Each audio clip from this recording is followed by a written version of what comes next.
doesn't have to be noon, does it? It's close. 40, because here's what's going on. I just stand here and I wait for 12 o'clock. Like, we're all here. Might as well get it underway. I have no idea. It's close enough to noon somewhere. Well, it's here. We're about 25 seconds away according to my clock, so we're pretty good.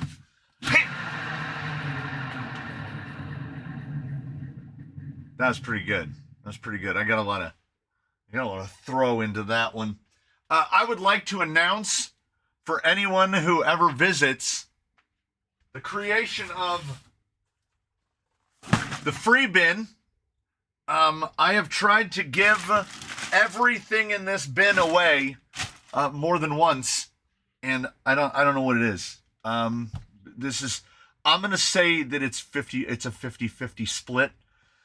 I say something like, I've got some plastic 2.2 bead locks, or I say I've got a Capra gearbox, and somebody will make a message or they'll drop a thing in the chat and they'll say, oh, I'll take that, and then I never hear from them again. Or they'll send me an email and they'll be like, hey, I'm interested in insert name of part. And then, like, I'm not going to legwork, guys. I'm not going to chase you down to give you something for free. So it's going to sit over here on the floor. And honestly, it's so full already. This is like 20 pounds. I'm probably going, oh, well, Mr. Hurley paid for these. So if he says he needs them, then that's different. He's going to get them. They're going to sit here until it overfills, and then I'll just start throwing the tires in the pit. So the free bin's going to live over here for now, and I don't want to change to a bigger box. The 12 by 12 by 10 shall remain the free bin with free bin written on the side of it, and as it fills up, I will just gradually throw things away. Yes, Mr. Hurley, these were inside of the 2.2 ripsaws. They are in pretty good condition. Some of the screws have a little, they say method on them. Some of the screws have a little bit of rust on them. They are 2.2 beadlocks, but other than that, they're in good shape. They came apart easily. It looked like they'd been disassembled maybe once or twice. Yeah, these got a little bit of superficial rust in the screws. But other than that, these are absolutely fine. This is the giant, like, what size Ziploc bag is this? That they send you from RC Chop Shop. So, yeah, I will, Mr. Hurley, you will have to remind me. I will forget. If I don't bag those, I do have access to the internet.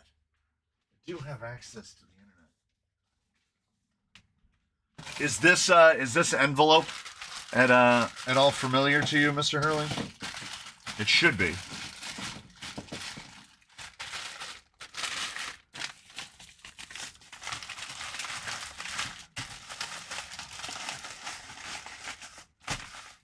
Because like I said, if I just throw this off to the side, out of sight, out of mind. And I almost did this thing, which I have a tendency to do for some reason, which is I almost said his address out loud as like a reminder to myself. And we're not, it's not Doc's Mr. Hurley Day. I'll tell you that he lives in Virginia. But that'll get you in the ballpark if you're trying to find him. Ship your 5 new orders. I mean, I'm going to get my hands really dirty coming up here in a minute. One has to assume. And he should be in the deal. It doesn't autofill the state anymore. That's a thing that the shipper used to do. That is a custom package. That is 11 by 10 by 3. Just pardon me for a moment. 8 ounces. This is going to cost me a whopping Let's do a little spin. Let's do a little spin. A whopping $5.77. Review and buy. Confirm and pay. Spinning. Spinning. Ooh, I wonder if I'm dropping my own frames. And then we will click print, and then you will hear the delicate mellifluous tones of the printer. And then, as mentioned, we will try not to hold the label too close to the camera. And on its way to Virginia, as soon as I remember to put it in the mailbox, Mr. Hurley's 2.2 wheels. See, that's how it's supposed to go. That's how it's supposed to go, everybody. You say, hey, I want that thing. Bish bosh. Hey, thank you for the 1, Mr. Hurley. Oh, did I miss a 5? Jimbo with the 5. All right. We're keeping it. We're keeping it alive. No, okay. All right. Mr. Turner with the 50 on, what day of the week was it? I shipped out 4 rigs on Tuesday, Wednesday. One day this week, I shipped out 4 rigs. 1 to Mr. Turner, 1 to Stu Nod. I can't. 1 to Mr. Hurley, and 1 was a return of a Turista. Yeah, 4 out. That 50 is going to take a hot minute to run by. Isn't 50 the top? Like the most you can do is 50? No, definitely no bumpers in the box. I don't tend to discard bumpers. Like, I had to move to larger accommodations because even if it's something that I have little to no chance of using, like this sport bumper that came in with the edges cut off, what if I need it?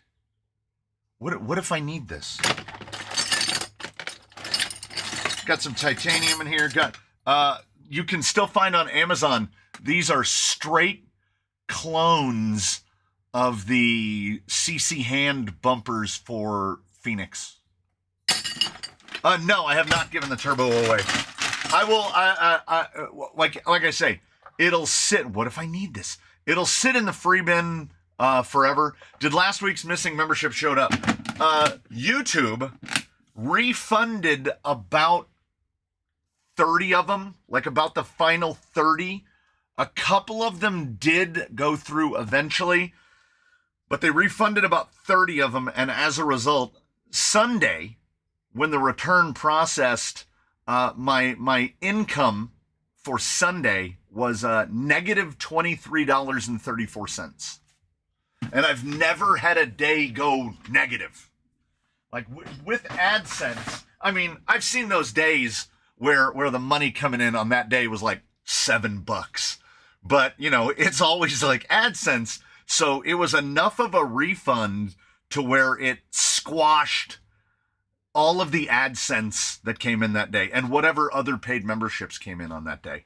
And here's the thing. Yeah, negative. Minus 23. They took $23 back from me. Like, all of the AdSense that I went that day went, well, YouTube, they did this. AdSense. We'll put it over here now. They just moved it from one of their hands to the other. I don't get paid until, yeah, and the Premium Plus money, all of it, right? And it was their mistake. Not only will they never admit that they made that mistake, but the amount, whatever money was lost, like in that transfer, right? We'll never know. We'll never know. YouTube has got the best game in town because they don't have to make anything. They just trick a bunch of rubes to go here, produce all this content, and then they can collect money for it. What a time to be alive. The giveaway correct me if I'm wrong. Well, you don't have to. I can check the calendar. Yeah. So February had a Friday the 13th, and apparently in years where February has 28 days and a Friday the 13th, March also has a Friday the 13th. Because we will be giving this away, not like this, not like that. Well, it'll look mostly like this. on Friday the 13th. It'll be on March the 13th when this one goes. So we are going to do what I do, right? RCU is RC Underdog. He is a fellow YouTuber. I ran into him. I've run into him a number of times. I ran into him at the RC Swap Meet down at Brackett Airfield in scenic, sunny, depends on what map you use. It's either Pomona, California or Laverne, California. We'll call it Pomona because you can see the Fairplex. Like you're standing here and you look over there and there's the Fairplex. So we're going to call it Pomona. I ran into him down there while I was heading out to the car after I'd already spent my $300 and some on the day. And he said, will you do a giveaway for me? And I was like, absolutely. What do you got? And he went in the back of his car and he extracted this. It will not be coming with this body, or it could. Like if you want the originally included body, and here's why it won't be coming with this body. This body's best days are behind it. So what I have done is the thing that you would all anticipate that I have done is I just bought another cliffhanger for it. And my kid is going to paint this one in a Crawler Canyon X RC Underdog. So it'll be like CCX RCU, something like that. It's going to be incorporated. I don't know. I give the kid full artistic license to do whatever they want. And because this entire vehicle is black and silver, basically, it makes never mind what colors they paint it. So now if somebody does want this, like I don't know, like if they want this, I don't know, how does that happen? If so, CCXRC? Oh no, CCX RCU. But like, you know, like what was it when the Fenty thing, the Rihanna thing, where they do the like something like what's in the Six Spies, how it says it says Crawler Canyon X Zoku, CCIE Zoku, because it's like a collab. RFCRCX, do you want to? Yeah, like that. Like the Rainforest Challenge. So if I get anything new in my hands, new or old, if I get anything in my hands, I treat it as if it's his. It doesn't look like dog. I treat it as if it is origin unknown. So, non-flanged. So, basically, with some small exceptions, every piece of hardware on this is going in the trash. I'm starting fresh. I don't even know if the sliders are going to make it. The rails, the axles, all that stuff is going to make it. Whoa. You know what I just noticed? Look at this. Look at these. That's carbon. Those faces are carbon. Yeah, like sandwiches. I've never seen that. Oh, they have carbon IFRs. I've never seen these. I've never seen a wheel quite like that. Servo is a Redcat. I've never seen this either. Somebody who knows more about Redcat can let me know where this originated from. The Redcat Reefs 422 HDV2.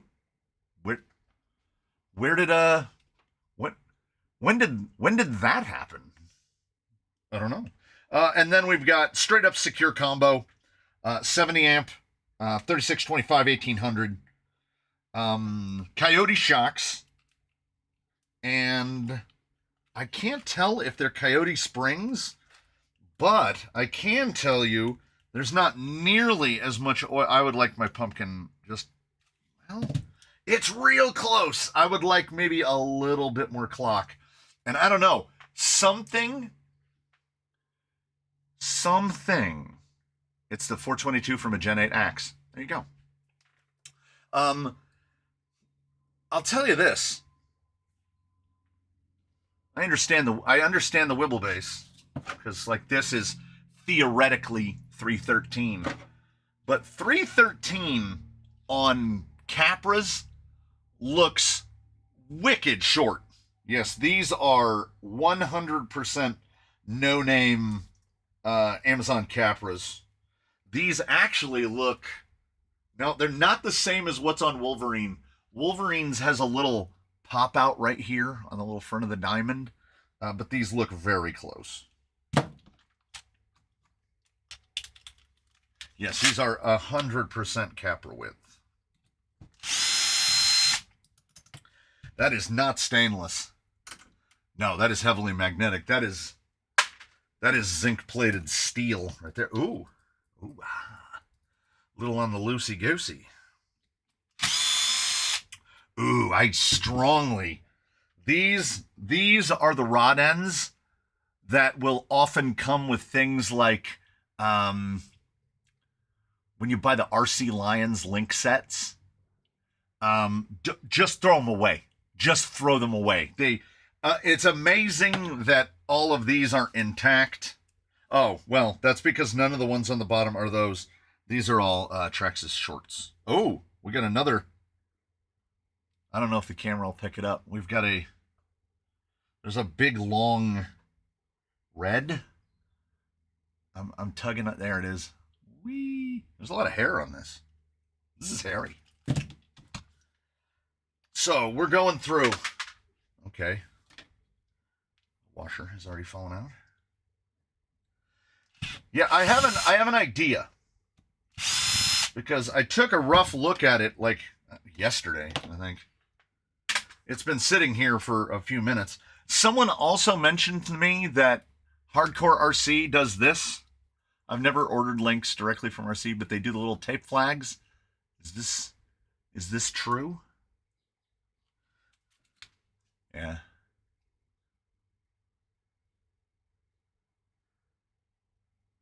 Oof. Look at the length change on this bad boy. That's a decent amount of insertion. It doesn't have real wobblers. The rear, though, could afford to be longer. And I want to stretch it. So I'm going to have to either change that rear to something else. I might just order a 2-pack of... I might order a 2-pack barrel. I might order a 2-pack of cut-to-lengths and put new cut-to-lengths on it, because the front could be... Yeah, it's not fully embedded. The front could be about 1/4 of an inch longer. The rear could be probably a full inch longer. I've been meaning to order one of those sets of cut-to-lengths that comes with the extra slidey piece. Every time I get some incision links, I replace the rod ends with TRX on account. They stretch almost immediately. Yeah. These will stretch really bad because they're so thin. Got the Radio Link 6-channel and the Hobbywing Fusion SE 1800 for my Coyote. So can I use the stock pinion gear? Yeah. Yeah, you should be fine. Yeah, you should be fine. 1800 isn't going to be incredibly fast. I got to make sure. I'll see if I also have any... kingpins, shoulder bolts, so I don't have to use the bushings. I don't like to work on rigs that use bushings, and I assume other people don't either.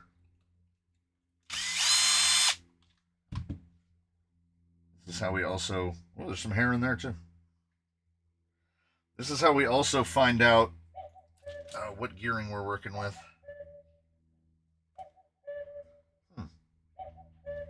These are very, as I said, I can't tell you the lineage or history of any of these parts. So somebody will have to try to tell me who does Capra universals that are like bronze. I've never had bronze ones. They're not going back in, so... There's a bag of doubles right there. If I can put doubles in, I'm putting doubles in.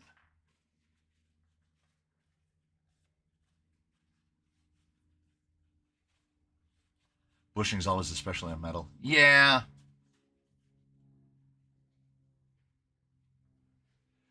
Anybody from Discord who needs drive shafts? I got Vanquish and elements. I'll take any Vanquish drive shaft you have.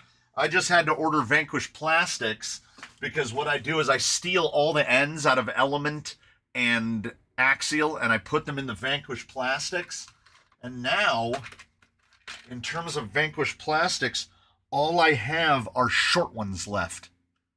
I've got the, the medium and the short. I don't have any of the longer ones yet. So I can't make longer Vanquish drive shafts. So I just had to order plastics from A-Main. And it kills me to spend $15 on plastics when I could order drive shafts for $15. But I do really like Vanquish drive shafts.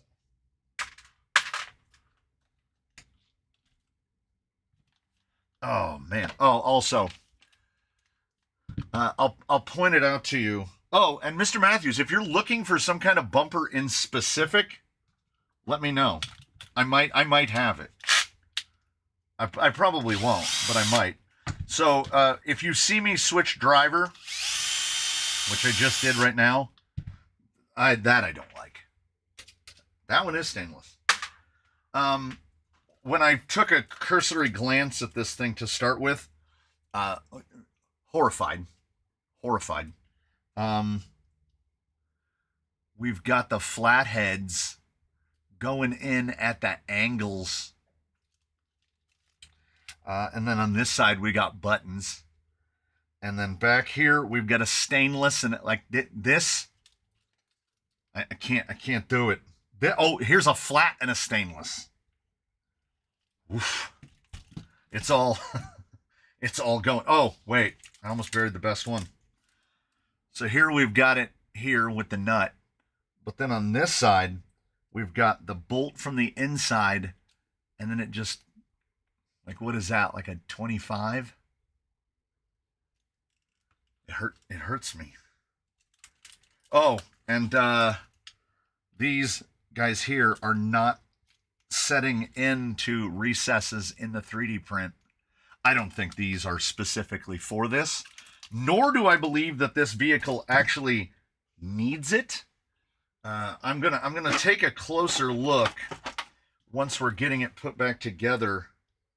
Like, I think we can just run battery on servo and axle. So I don't think it's going to need sliders at all. And if there is an opportunity to omit sliders, I will do that. But the this little 3D printed guy, this seems excessive for just this. And you can also see the drive shaft is rubbing on it pretty significantly. So that'd be horrifying. I have a thing. It's my own thing, but I definitely have a thing about fastener optimization. Like 3 button heads from the outside right here. And then over here, we've got 2 button heads, but then we have a bolt coming from the inside with a nut on the outside of it. I cannot. And I understand why it is, because the drive shaft is right there. But, like, we could just scooch the gearbox over a little bit, it looks like. I'll get to it when I get to it. For the Proline VWB bottle, any tips on mounting the body since it's so rounded? It's tough. It's tough. You kind of want to get your body mounts as far as apart as possible, because on the back of it, there's no real good spot. I mean, optimally, I would say if you can build or modify chassis sides and do it like Velcro from the sides, that would kind of be the best. But there's going to be some fabrication and work involved, because that body, I don't know how they intend people. I've got a bent unicorn. I'll try to do that and that for the rear. Yeah, the what are they? The little pop guys. Oh man. We got a course. We got a cage screw. It's rusty. My temptation is always to keep those. And then next to it, an M3x6.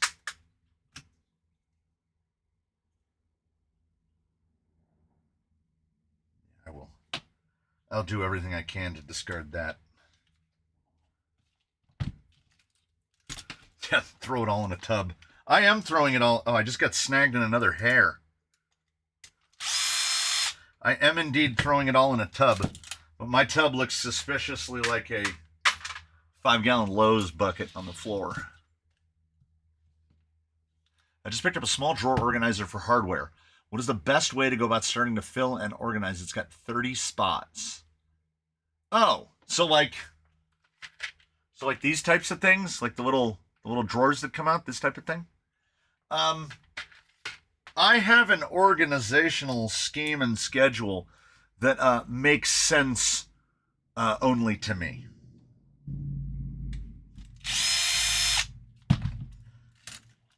So I don't think I can be helpful. I organize all of my hardware, actual hardware, as you've seen, goes in these, right? These are the absolute best. Because they're for beads.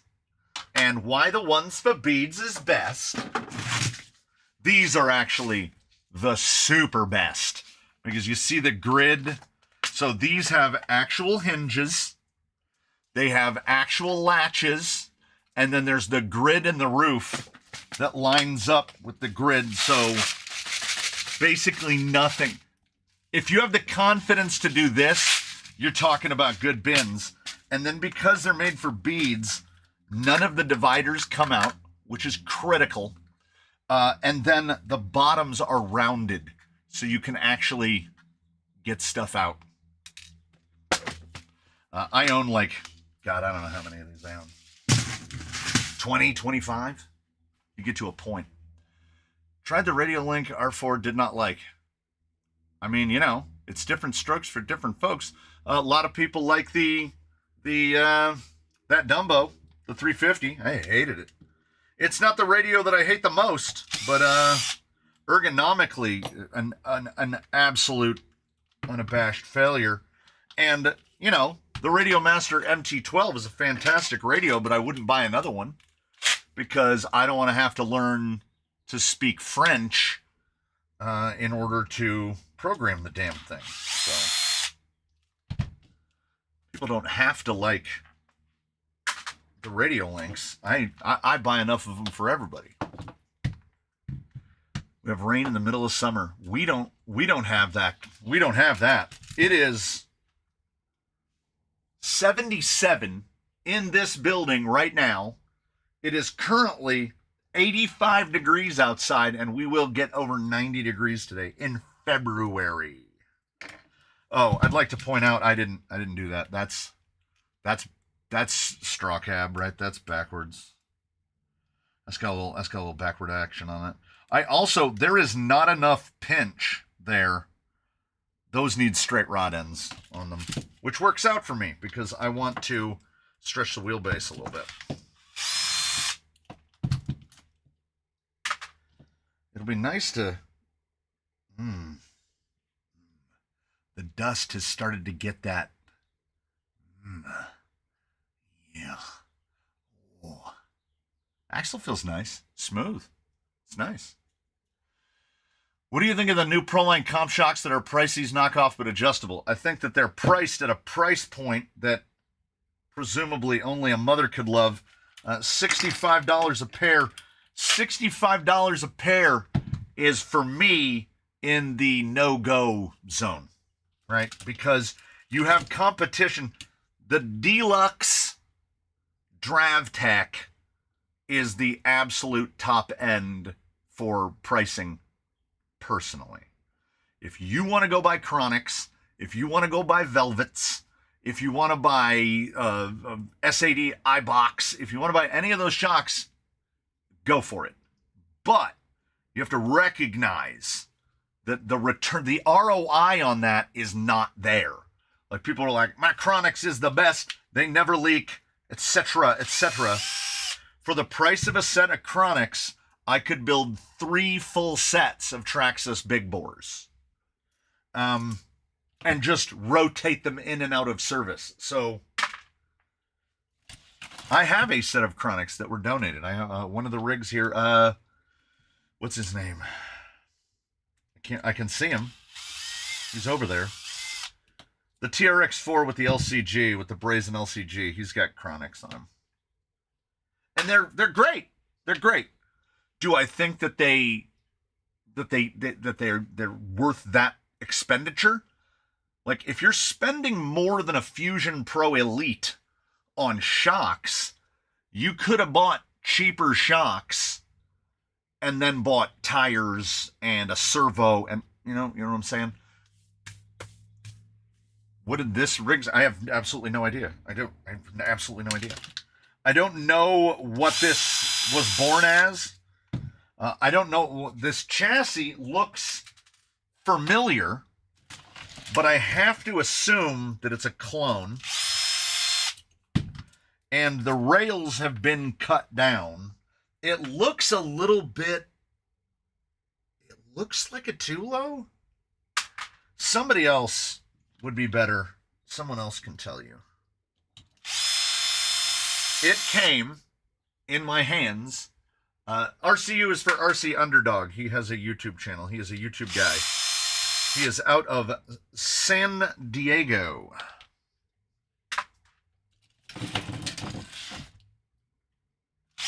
So this is to help offset all of the people that claim that only YouTubers win the giveaways.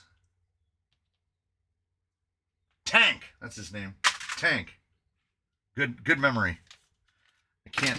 I can barely remember where they're all parked. So remembering what they're all named is outside my realm. Mr. Hurley asked what he thinks these probably cost. You're going to end up spending enough that you're better off just going on Mias and ordering a set of Mias alloy Capras. Unless you're trying to piecework them together. Because typically, for the housings with all of their stock internals, you're probably looking at about $100, between $100 and $110. And then you're going to have to replace much of it. They'll almost always have sintered gears. They will have really crappy bearings. RCU built that? Yes. As far as I know. I don't know anything about the... I don't know what its life was before it was placed into my hands. That is why we do this. It comes... Those I keep. It comes all the way apart.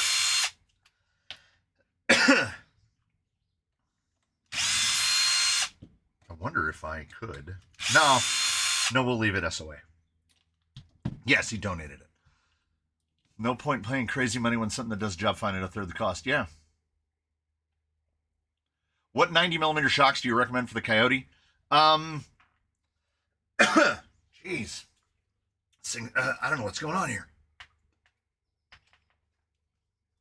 Yeah, the RC Underdog guy is a good guy. What 90mm shocks do you recommend for the Coyote?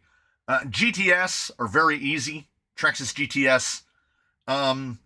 The new Enjoras, the jury is still out a little bit. The video up on the Enjora shocks, I finally did. That goes up on Sunday. But I would, the sneaky peeky cheeky breeky for the 132 people in attendance right now is, I would say cautiously recommended.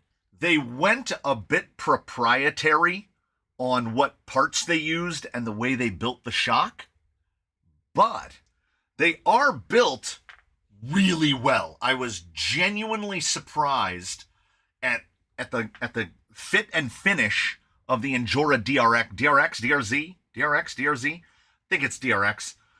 The fit and finish is very good.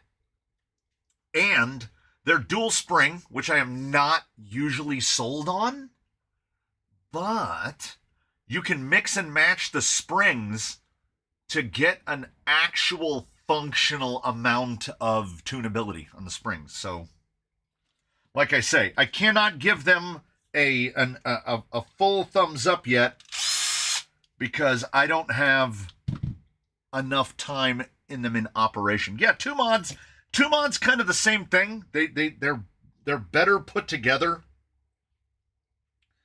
than one would anticipate. And like I'm not calling anybody out here. I'm just saying that's a little rough. That's plastic. That's how it managed to pull it off. Yeah, there should be some spacers that came with this, with the axle. But like I say, I don't know what life it lived.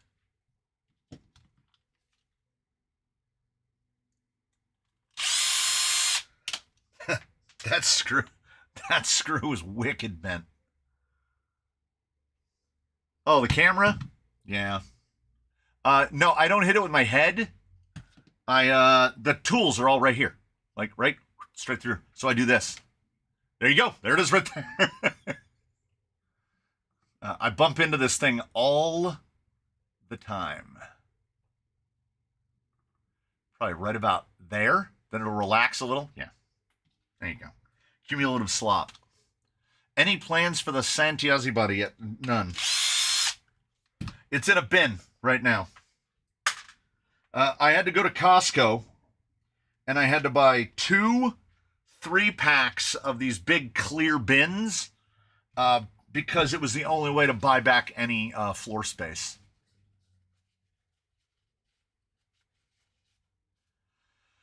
I'm rebuilding a TRX for sport. It came with hot racing shock towers. I bought inner fenders to integrate the shock towers into the fenders, or do I just run my shocks on the fenders? Here's the thing. If you're on a C-channel TRX4, so a proper TRX4, the shocks are absolutely fine being straight up and down. Like, the lack of shock adjustability is not a problem. Honestly, anything that's on rails, leaning the shocks over is just an attempt to eke a little bit more travel out of it and to simulate a softer spring rate. But other than that, it's absolutely fine. Sandy, the TRX for Sport here, straight up and down. Ironsides, the Defender, straight up and down. Most of the C-channel rigs here, the shocks are straight up and down. Worst case scenario, you might have to buy softer springs if your vehicle gets lighter.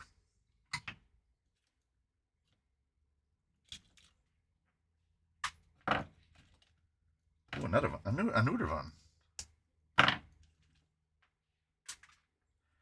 I might just make some little, what about Desert Lizard 90s? Yeah, there's a solitary okay. And they say unto thee, how do you feel about Desert Lizards? Well, we've got these. We have the ones that are installed on the vehicles. Then we have, more. We have more. The only reason that I don't openly recommend Desert Lizards, like up at the top, is for a singular reason. Building them is a developed skill. You have to do it. You have to get a feeling for like how much oil you're putting in there before you start to tighten it down so you don't hydro lock them. They make an enormous mess. They make a huge mess. I would say 1 in 12 Desert Lizards that I'm building doesn't make a phenomenal mess. And then the problem is worse. If you haven't built up the rig, if you haven't built up whatever you're building on some other shock so that you have an idea of what kind of springing you want to use, you'll put those Desert Lizards together. You'll go through the arduous process of filling them and sealing them and getting them all put together. And then you go out and drive it and you go, it doesn't feel quite right. And then in the back of your mind, you go, oh, so what you want me to do is you want me to take these apart, drain all this oil out, clean everything up again, put new springs in them, refill them, do all of that again in the hopes that you got it right this time. Like, I'll have no problem putting together the set that I should be doing this tomorrow, the set that I'm building for Bruce, because I already know He's getting medium longs. He's going to run like 60 weight, and he's going to be great. He'll be done. Like, because I know this because I already filled the shocks for Sheila, the hundreds for her. So it'll be just doing the same process again. But I don't want to tell everybody, oh man, just get some Lizzies, and it's the answer to all your problems. Because filling, yeah, at that point, just buy different shocks. They are not easy to work with, and they never have been. The beauty of them, though, is should you buy them, they do all still come with extra seals. You will never use those extra seals. I have never had to take the seal container on a set of Desert Lizards apart to put new seals in it. Like, they just appear to last forever. Desert Lizards needs to sell the accessory pack. They are discontinued. But you say you need springs? Again, I won't do the legwork, but if I get an email that says, this is Stunod, I need some Desert Lizard springs, I might have a couple that I could contribute to you. If you need some Desert Lizard springs, I might know a guy that has some. I only have a few. Like, I could just take some sealed bags of springs and just throw them in an envelope for you. I'm not going, and that doesn't reflect the ones that are still sealed in here. So I have probably 8 more bags of Desert Lizard springs, and my FJs are the only ones that can use anything other than the softest springs. Do you ever see yourself doing a speedy R2 build? I don't know what that is, so I'm going to say maybe. I'm assuming it's something with a cage. Is it an RC Speedy thing? I do like cage builds. Oh, this is belt and suspenders. Oh, it's foam tape. That's the worst. That is the worst. Foam tape. Oh. Yeah, that motor will be direct wired. Faux show. Yeah, so can anybody tell me? It's G10. Does that help? It's not carbon. This is Garolite. So if anybody knows what this are, shout out. Yeah,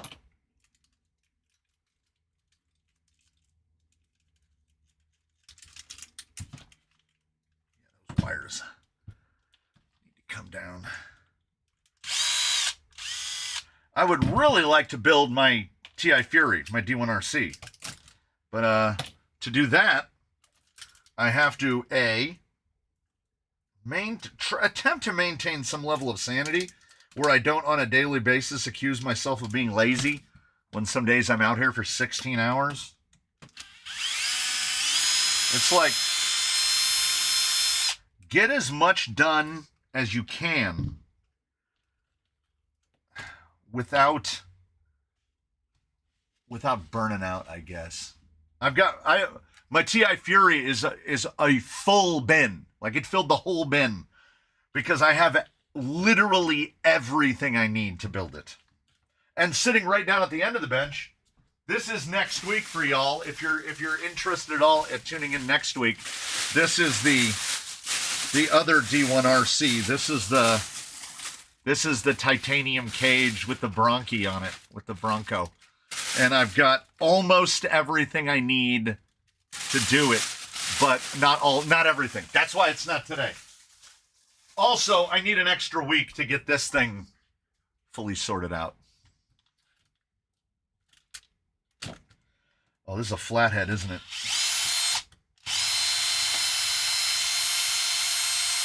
Absolutely diabolical.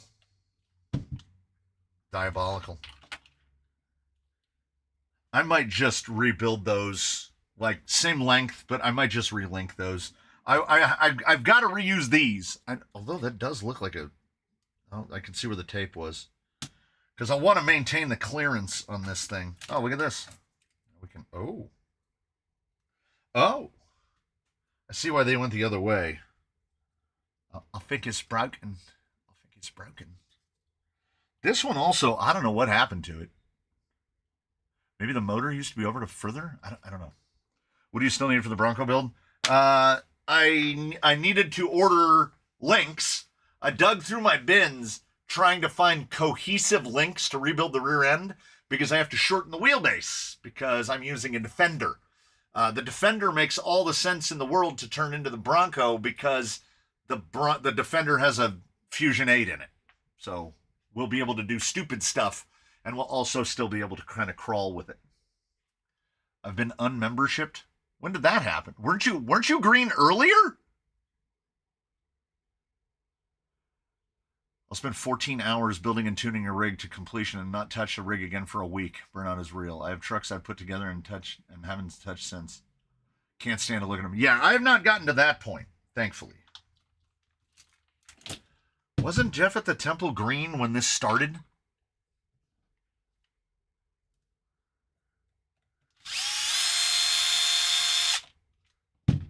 That's crazy. Heading out to the crawler course. Got to recover 1/7 Canyon trail crawler from hedge down back of caravan. It fell off the roof earlier. That is a wild sentence. I'm 46, but I'm not old enough to have a sub in my car. I'm going to go oh, I see. To not have a sub in your car. Yeah. I get it. I get it. I have 2 subs in my living room. There's a sub out here.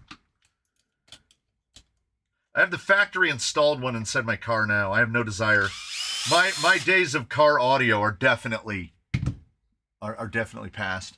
If the chat gets too noisy, power up the screamer.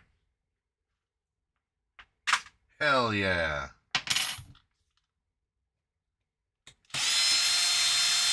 Now that is a top quality fastener. That one is keepable. Not know 100% how I'm going to get that front part off. I guess once the rails are apart. Oh! Ladies and gentlemen, for a person standing over here talking loud about how they ain't got no OCD, these are the 4 screws that came out of the bottom of the skid plate. We've got what looks like I'm going to say M3 by 35 oxide button head, M3 by 40 stainless button head, both full thread. We've got an M3 by shorter. This might be a 30, partially threaded button head. And then we have like a 30 flathead. No two alike. No two alike. I cannot. Oh. I guess I don't have to worry about that bit. So, you tell me. Because I can't possibly conceivably know what they all are. I feel like I've seen this before. What is this? It looks a lot like what's in Yella. I'm not in Yella, in Lolo. But Lolo has more of a, like the end, this part instead of going straight, it like curves down. But this looks a lot like what was in there. Oh, it's definitely cut. It was cut and roughly cut and cut in the front too. It's a short, I mean, I don't think it's a foot long. 11 inches. 11 inches.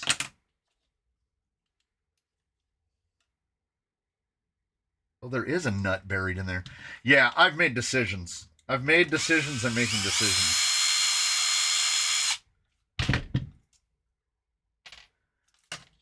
I don't, ooh. That was not together. That's a cut up brazen scale mullet. There you go. I wouldn't have been able to tell you. Yeah, this is a lot of round file that's going on right here. I've definitely watched the live while wrenching today though. After my 2 hours in the creek bed, I just blew my truck off and put it up. It needs maintenance in a bad way. It's been like 3 years. Yeesh.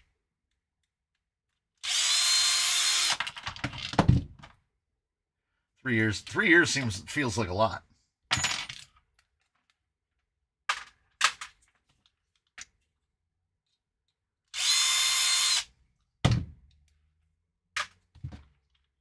We'll get it proper, you know? Yeah, you know what? Matter of fact. Yeah.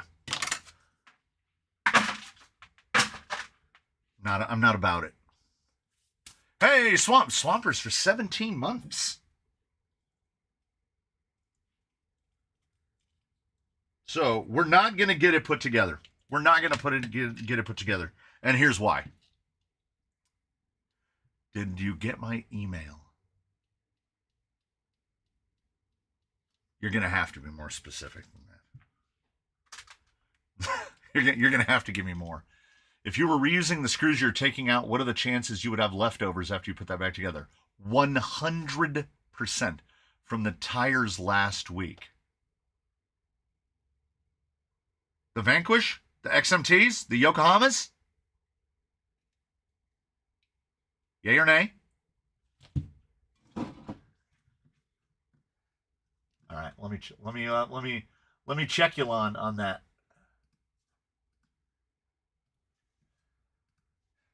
What? Bear with me.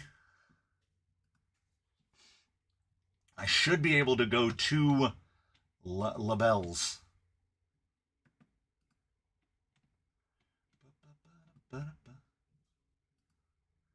That would be that guy.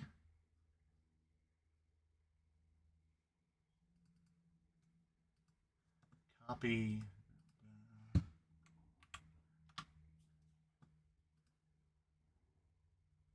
Delivered February 26th at 3:20 p.m. in Portland, Oregon.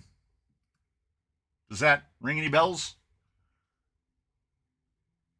I can view the details on the USPS. So delivered yesterday at 3 p.m. Just leave it like this and do the giveaway to save on shipping.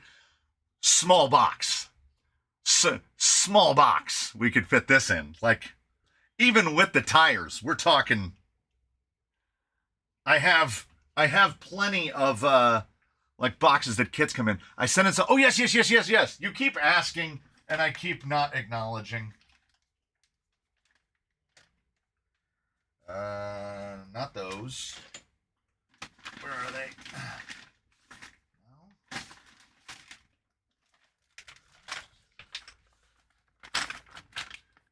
You sent in both of these, right?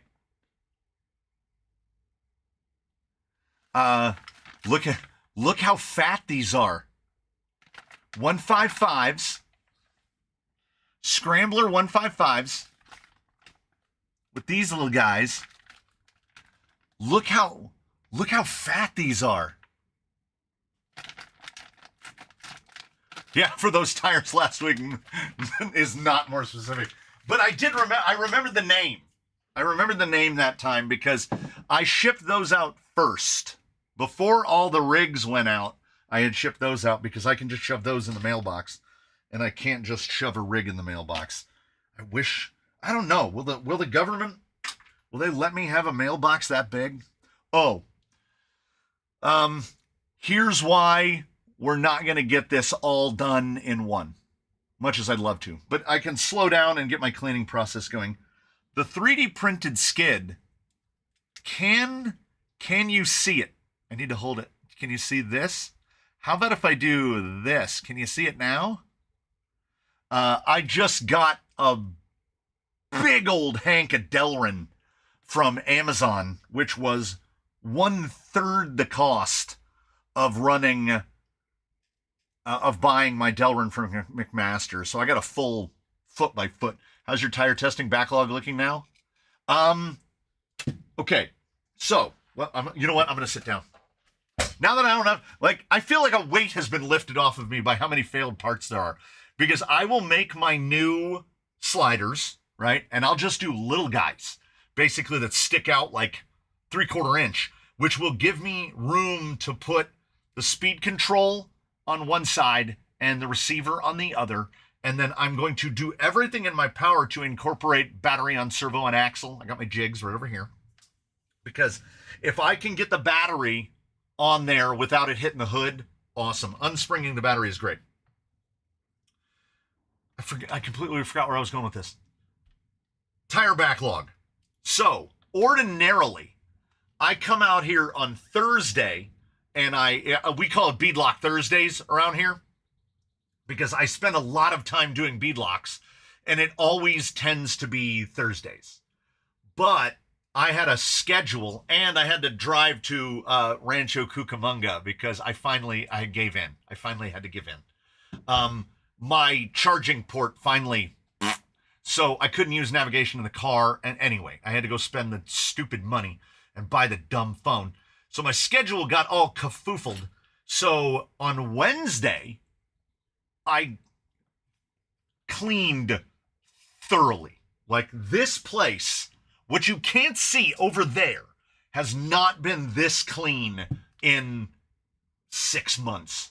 I can move because I went to Costco and I bought those bins and I reorganized builds into bins. So the Mantis has got a bin, the TI Fury's got a bin, Mr. Turner's Turista is in a bin. Like, now they're not just sitting on all my tools. If I wanted to use my table saw, I could use it right now. I could just walk over there and use it. You won't believe this. You won't believe it, but I'm going to tell you anyway. I painted Eddie. Eddie got his base coat of paint down, inside and out, because he's getting patina style with the paint on the outside. The giveaway rig that the video is not even up for, base coat of paint is on that. That's going to be an art car.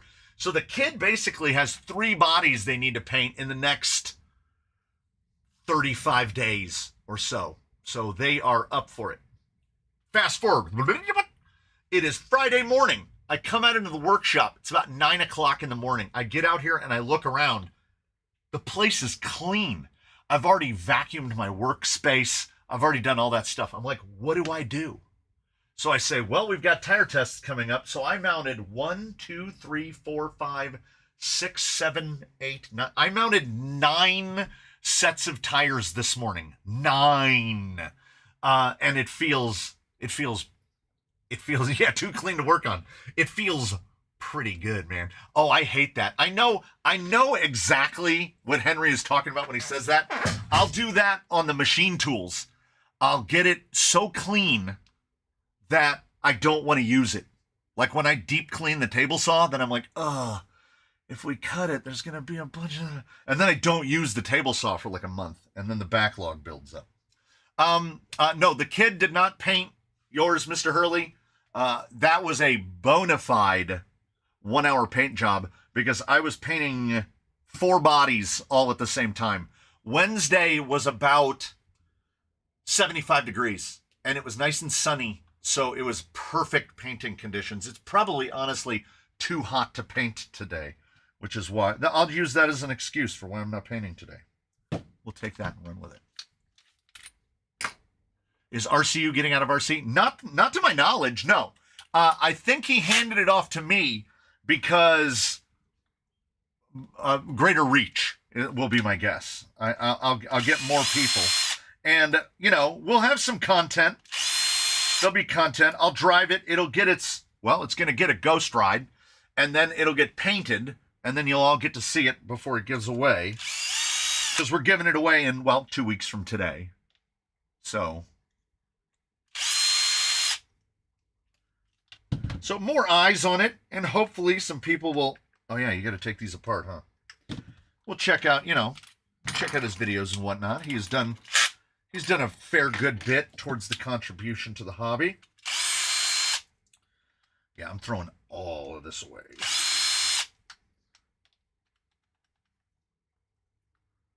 Thanks to y'all, too. Thanks for being here and thanks for being there. Hey, how long did it take you to paint the Origin Classic body? It was an hour. I won't count the initial masking, although the masking on it wasn't that difficult. and I didn't get the masking done correctly. I was supposed to mask off the back half of the A-pillar, but instead it's painted tan, and it was supposed to be painted red. But all I did was mask the roof. I painted it red. Then I peeled the mask off the roof, painted it tan, sprayed black over the inside, peeled the window masks off, and it was done. That was a proper 1 hour paint job. Those are my favorite. Ooh. It's got the grits. Ooh. That is sand. That is very fine sand. That's actual, like, you can feel the grind of that. Ooh. That's why it all comes apart.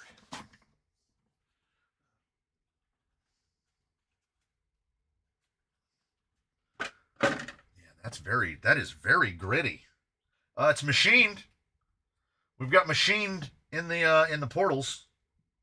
And see, this is a pro tip from an idiot. I will orient them like this. Stealth X or XF? X. The Stealth XF for me has almost been relegated. I have 2 crawlers that are fitted with XFs. Almost all of the trail rigs are fitted with XFs.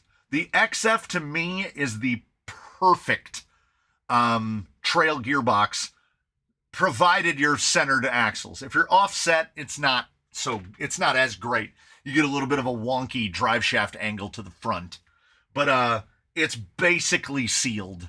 I've pulled the gearbox apart out of Gate Rover and Dana, the Zool, and they are spotless, absolutely spotless. Can I send you 2 bodies to paint? I don't know how to paint, and I'm an automotive technician. If you're not opposed to a 1 hour paint job and you have no specifications as to how you would like them painted, I can paint 2 bodies.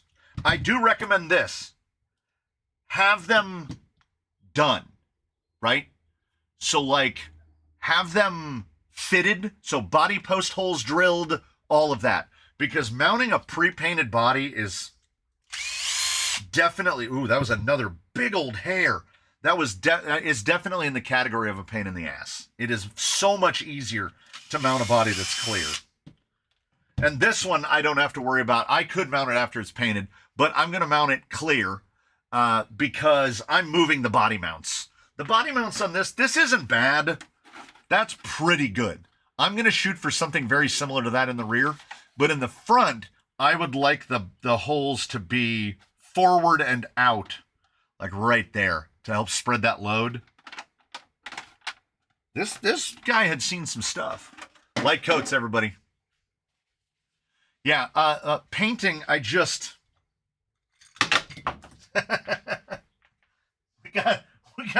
we got nothing but tolerances, baby. Tolerances all day.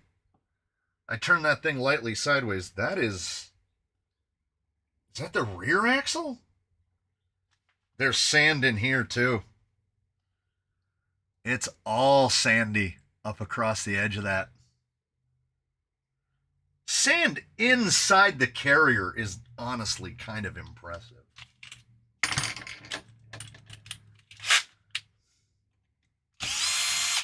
We might be doing ring and pinion as well, because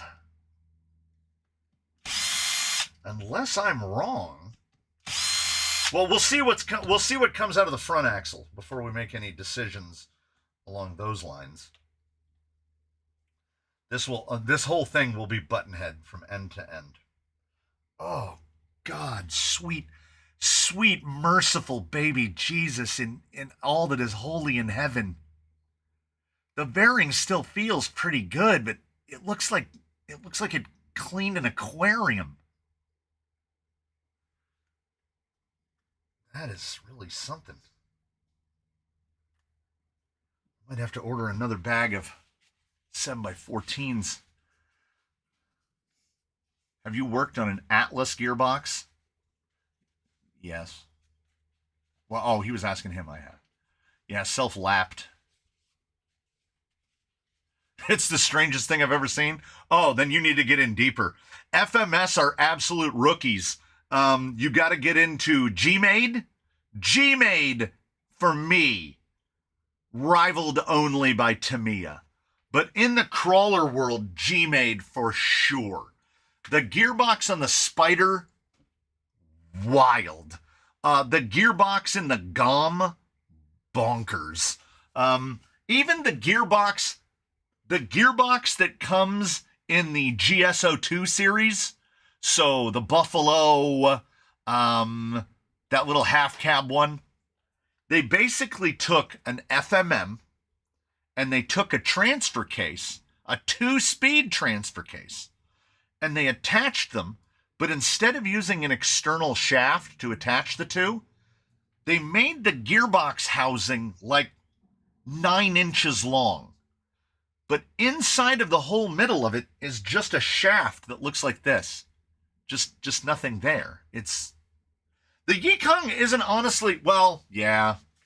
The Yikong uses, I'm pretty sure, every available gear pitch from one end to the other. Like in the Yikong, in the 41-11, 410-11, they use 48 pitch in the front, 32 pitch in the middle, and no one can convince me otherwise, but I believe that the transfer case gears are Mod 1. They use every pitch. Like, respect. Alternate gearbox possible to squeeze into the Spider. Anything that's lower, because the Spider is a lot like the 10.3 CJ7, where the floor is so low that was why they don't have a more conventional gearbox in there. You could probably do FMM and T-case. You would probably have to tinker with it a little bit, but and any LCG, like one of these would fit. It's just a matter of, will the drive shafts line up with your axles? Will the motor clear things like suspension components? Nod 2 clones, any of the little like ultralights, LCGs, any of those gearboxes will likely work. But as in, can you just take it out of the bag, slap it into the vehicle? Probably not. But it shouldn't be too arduous. I need to do a tooth count here, because my brain has a number for this. Like I say, I never drove this. It came without a radio, and it's got a radio now. It's right here. No disrespect to the guy from earlier, but it's getting an RC4. So, yeah, finagling always there in the background. Let me see.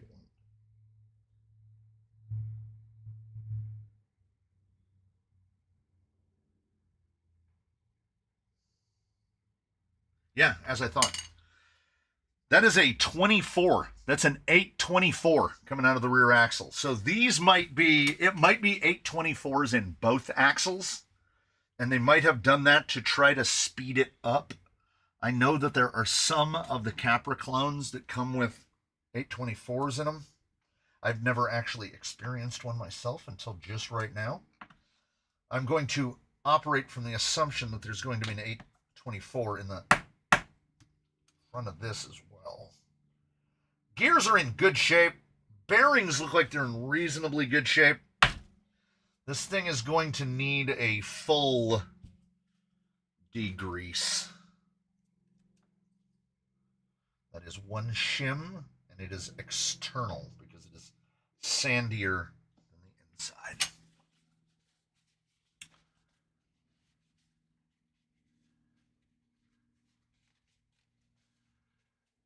I had to watch the Area 52 interview Jesse Michaels talking about UFOs and Trump aliens tweet. Yeah, remember when the Navy released that footage? They released whoa. That was the bottom under the gears. Looks like white pepper, but it is very sandy. Yeah, other than that, mechanically, we're looking pretty good. Let's see. Yeah, bearing sits tight enough. It's all right. It's all right. My Kraton 8S is on the bench now. What a difference in size. Yes. Yeah, I have a 6S, and it's too much. It's too much to work on. It's too much to drive. It's too much of everything.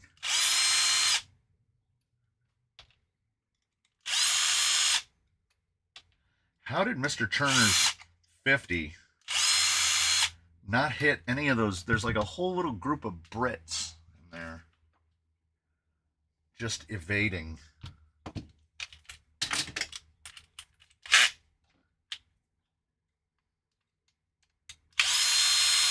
There was just a one solitary button head.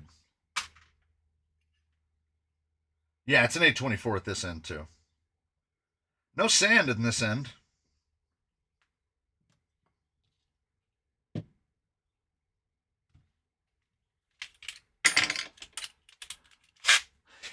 Yes, you can now purchase your Redcat Vertex in blue, orange, and gunmetal. Or what do they call it now? We can't call it gunmetal anymore. People get triggered by the if it has the word gun in it.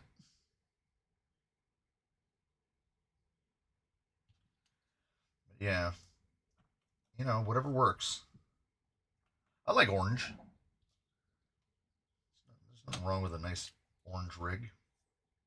One shim to the outside. Shim to the outside is probably going to be different from drive shaft. Pewter? Yeah, trigger metal. Can't say triggered. It's true. I'm still trying to get my head around self-exit and unalived. And, like,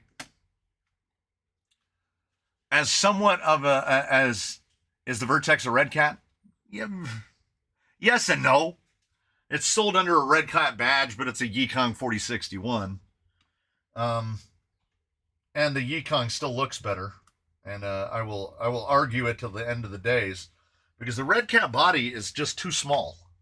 It's got like giant sporty vibe to it. Whereas the other one, you go, oh, that looks like a thing that drives off-road. So, if this is the state of affairs inside the Axials, what is the state of affairs inside the Gearbox?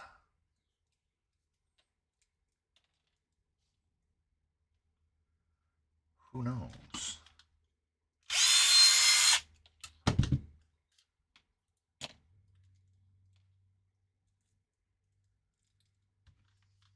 I've taken apart an OD3 or 2 in my time. I'm offended that you're offended. Yeah.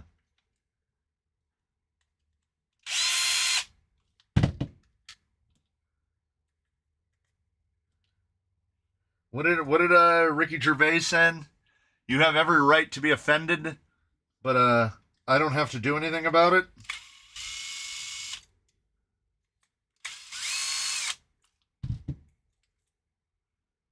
Ooh, little wee boy, little baby.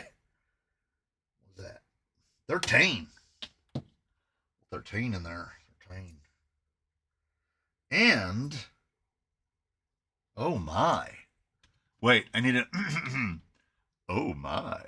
Gotta get a little can I time out all the gray names?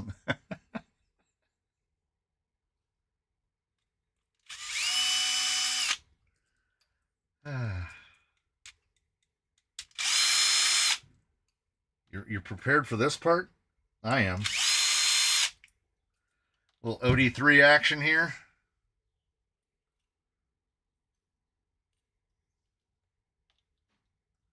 That's a 14. I say things aloud in the hopes that it will prompt memory. It works sparingly. I am going to go ahead and say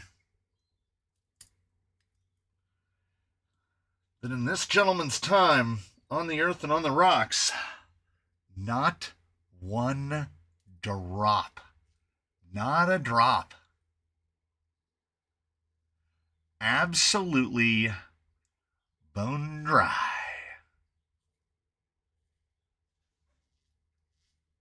So we're going to quiet it down a little, whether it likes it or not.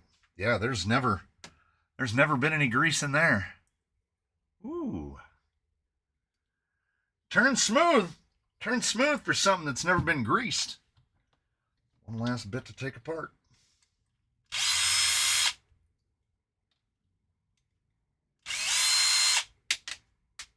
What's that? 8. 2.5. No, that was like 6. It's 2.5 by 6. I might have to find that other one. Hopefully the pocket is deep enough because I don't have 2.5 by 6s. Yeah, 8s will fit, no problem. Good, good. This portal box would appear to be brass because this is heavy. Real heavy and not full of sand. Oh, we need the, we got to keep our nails fresh to death with the glob mops. I like the glob mops.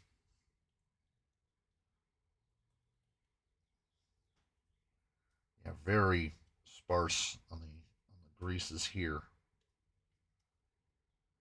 Just a little bit.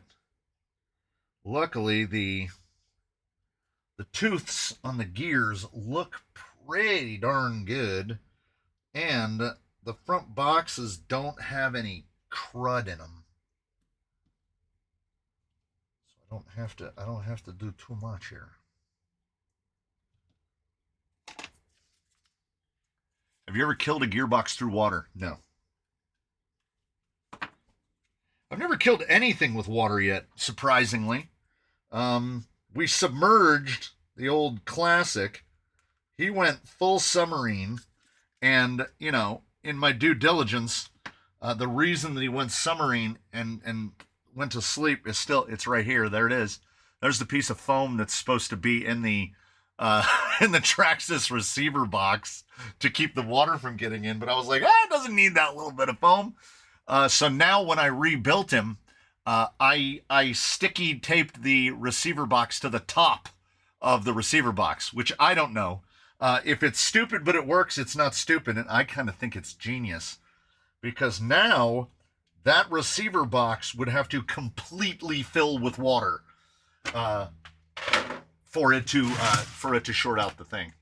Is there a drawback to putting lower diff gears in the Atlas axles, or is that even an option? I don't know if it is an option.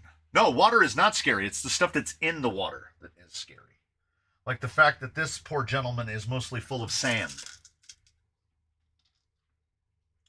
I don't imagine that the sand just levitated its way inside. I believe it was born there by water.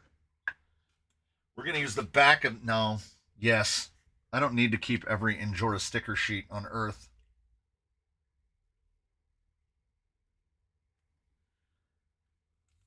As a matter of fact, I probably should have stopped keeping them a while ago.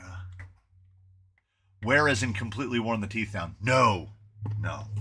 Our gearboxes have so much contact surface that you would be hard-pressed after hundreds or even thousands of miles, so long as lubrication has been provided to some degree, and you have not intentionally done things to try to shorten the life of them. Your gears will look essentially brand new after hundreds or thousands of miles.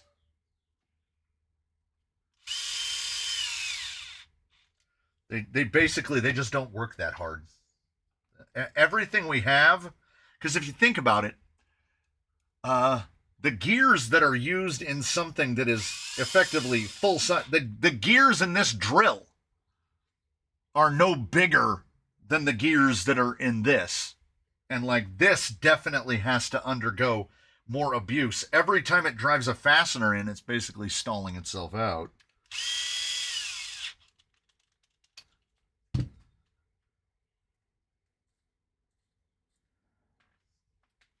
So we are going to sacrifice to the gods. This is our blue towel of one day. How much miles would you suggest I open up and service my gearbox on a Camel FMS? A lot. 50? I'd say this, if for nothing else, if you've had any inkling to try Skeletra as an app, if anything, just using it for that, so that you know when maintenance needs to be done, it's great. Like, going by battery packs is one way to do it, but I would say 10 battery packs is way too early on the maintenance, particularly with trail rigs. They require significantly more maintenance than rock crawlers. Baseline generally gets serviced once a year, and in that year he will have run at least 50 battery packs. I have an industrial-sized Ziploc bag with every sticker sheet I've ever received. See, what happens is, does anybody want to dabble in voodoo? Like, it was a surprising quantity of the pelos. So it's a little bit of hair. Have you ever had to replace the factory team gears in Baseline? No. And not only that, the gears in Baseline's gearbox are the ones he was built with when I built him initially. My response to a Ziploc bag is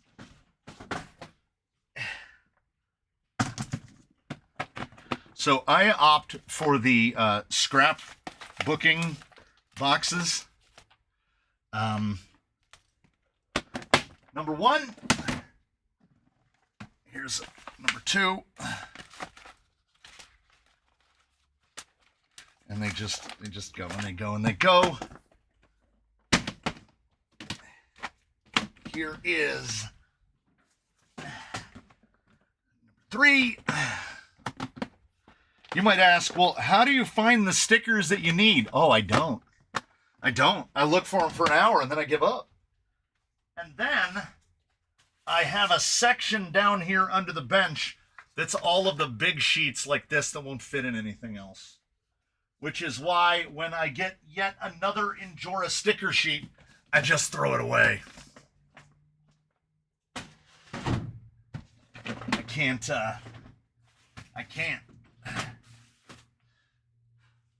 That also doesn't, where are you hiding your sewing machine? It's in the house. We had a little Singer Scholastic, and then the youngest said that they wanted to try their hand at sewing, so I got him I think it's a Brother. It was the top rated Brother. This one's greased. There's actually grease on this one. I had to look over there and make sure I hadn't just taken apart the one I put back together. You should cover a body shell entirely with random stickers. Sticker bomb? Definitely could. Oh, and we have a rule around here, which is like, if a sheet of stickers gets left out, the stickers have to get applied. I wonder if I can extricate camera 3. Let me get this put together.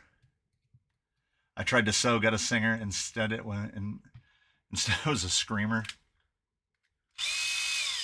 It looks like it should be so easy. Sewing is like rollerblading.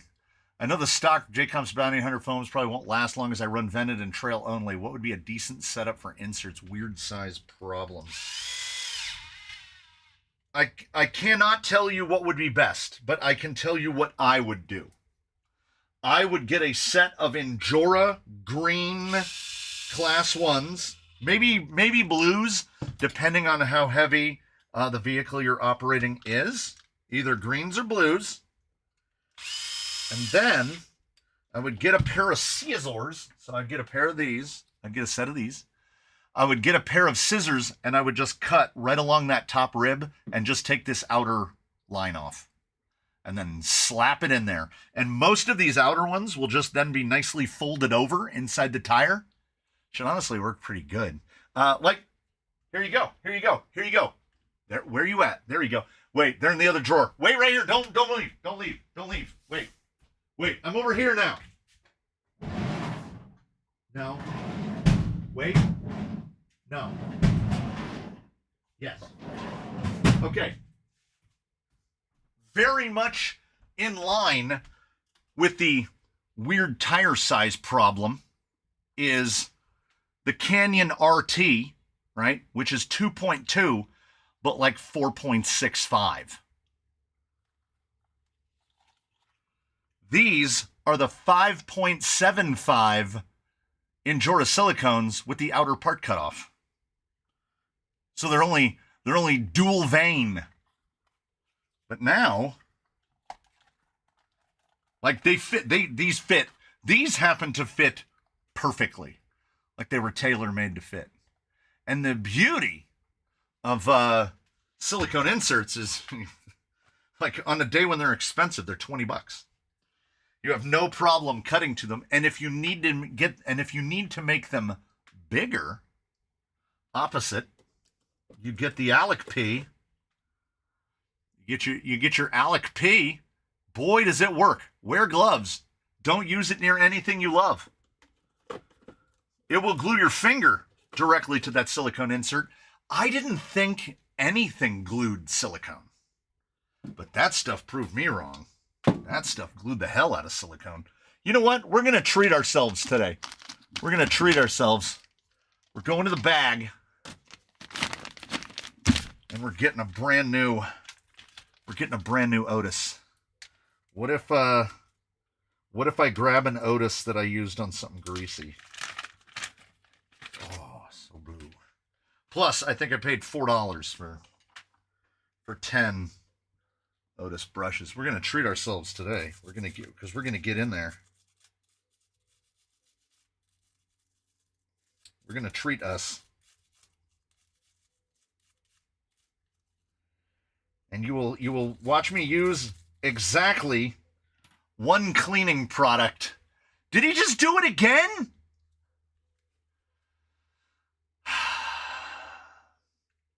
That's Stephen Turner with another fit. The Sawtooth is going to have a spot. Oh, he hit DSM Off-Road. I'm trying to see if any names that look familiar scroll by.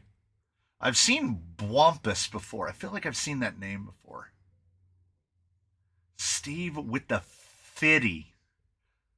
Texas mini crawlers. I love seeing them go to anybody that has like RC or something in their name, because then I'm like, at least in their Toyota Holics. At least then they're tangentially related, right? Tundra Wookie. I'm flabbergasted. He has gasted your flabbers. We're going to blow all that money. Just blow it. On toy car nonsense. That is my promise to you. Toy car nonsense. He should be named Sawtooth Turner. That's pretty awesome. That's pretty awesome.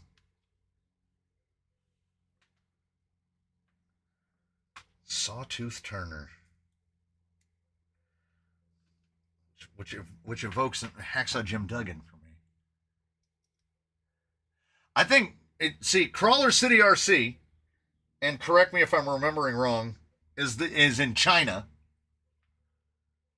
Do they gift them? Do they gift them to China? I don't 100% know how the giftings work.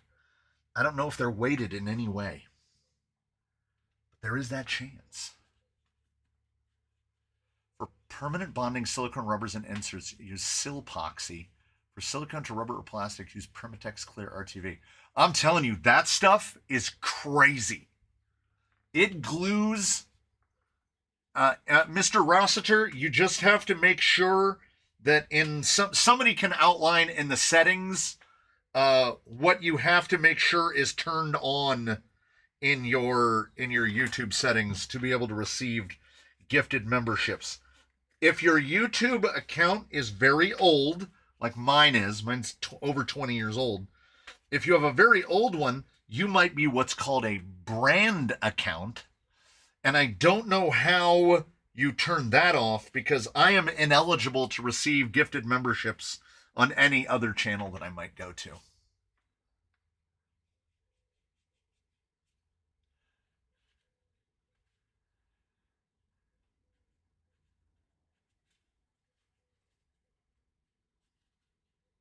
I feel like Mr. Turner is embezzling or laundering money or something. Is he associated with that guy from the famous island?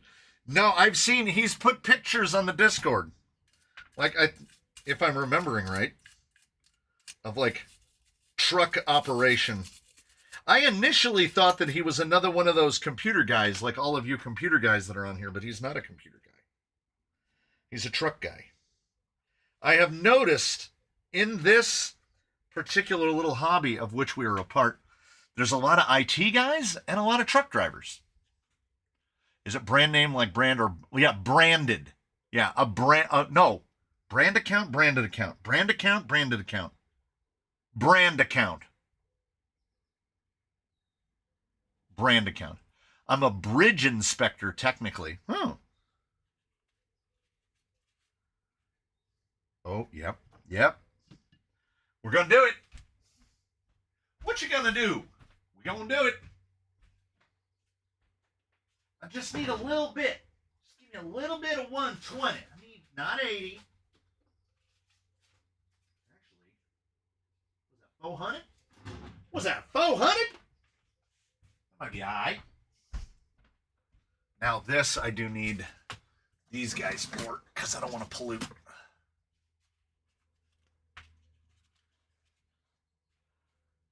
Dump truck driver for my city street department. Hey, not many of us mechanics. No, I think Mr. Hurley's the only mechanic I can think of.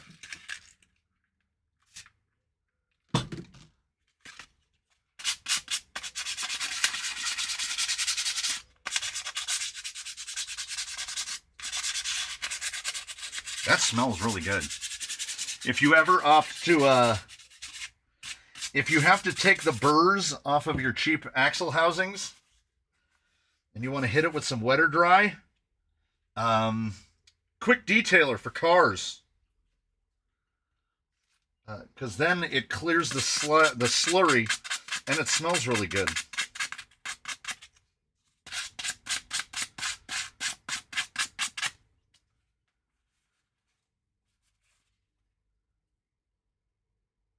Yeah, this had some really snaggy bits. Auto tech for Porsche for 30 years. Ooh. So Crawler City RC would relay. I just saw an Instagram reel where a guy bought a, damn it, what is the Cayenne? He bought a Porsche Cayenne that had something exploded inside the fuel pump and it shot metal into the gas tank, right? So the dealership quoted him like $30,000 to fix it. So he determined that he was going to fix it himself. And then he goes through the process of getting the battery disconnected, and the battery is under the driver's seat inside the car. And all of the people in the comments are all, oh, yes, obviously, of course. The most logical place to put a battery is under the driver's seat inside the car. Porsche, man. Good old Porsche. Get Griot's Garage. Yeah, I've used, oh my God. I have used so many detailers. What I use for the bench over here is called the sauce. I've showed a bottle of the sauce before. It's always the same bottle. Yeah, low CG. Yeah. Got to keep that battery weight low.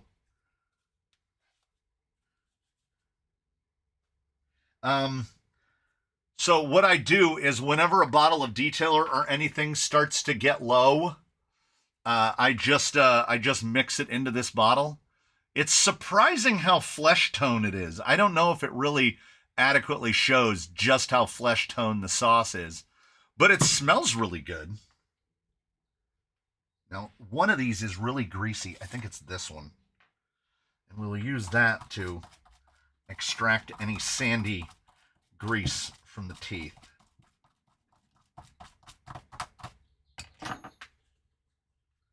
I'm not going to go all the way to like putting these in the parts washer or anything. But I do like to ensure the sauce is people. The Honda Fit and HR-V has the fuel tank underneath the front seats, so the rear floor is as low as possible so the seats fold flat to the floor. That's nuts. My Ford Transit, the battery is under the driver's seat. But can you just like get to it? Because that guy had to remove the whole interior of the car. Yeah, Soylent Pink. I should put a label on the other side of the sauce that just says Soylent Pink. You know, call it as it is. Because I'm not opposed to mixing greases. We're going to mix some greases today. Because I am not going to be due diligent enough. I just want to make sure that these have been freed of sand. Soylent Pink. It's so good.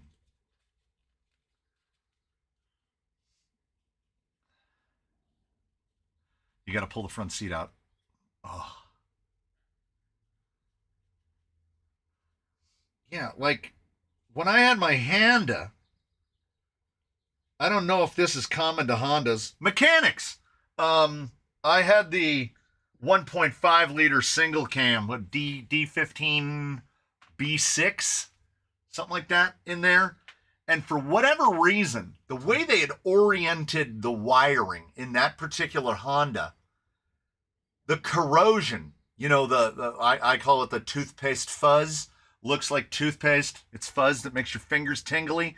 That buildup on the wire terminals would happen no matter what. It would get so bad in that car that I had to keep a wire brush inside the car and a 10 millimeter wrench.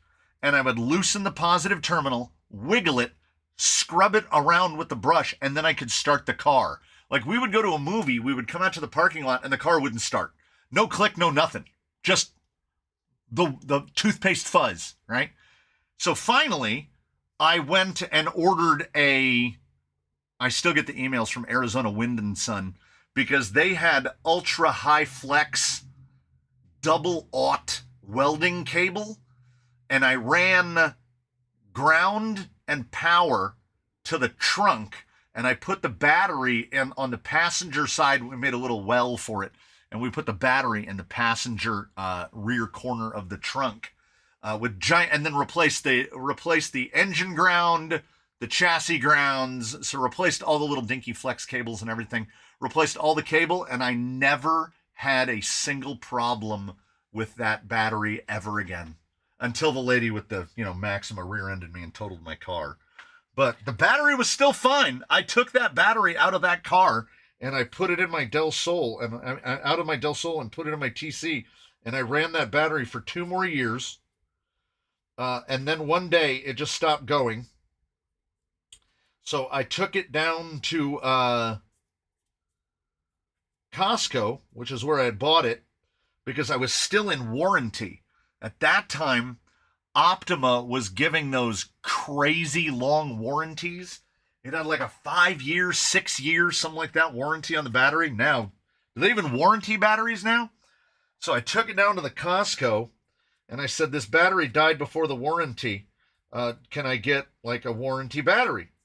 And they said, oh, we don't sell that battery anymore, so we'll just give you cash for the cost of the closest thing that we can find in the catalog. And the only thing they could find was a marine type yellow top gel cell, and the lady handed me $322. So Costco, US Costco, paid me $50 to use an Optima red top gel cell for 5 years. Best battery I ever had. What are we cleaning? We're cleaning the Friday the 13th, man. This is the giveaway for March Friday the 13th, not to be confused with February Friday the 13th, which that's back-to-back months with Friday the 13th in them.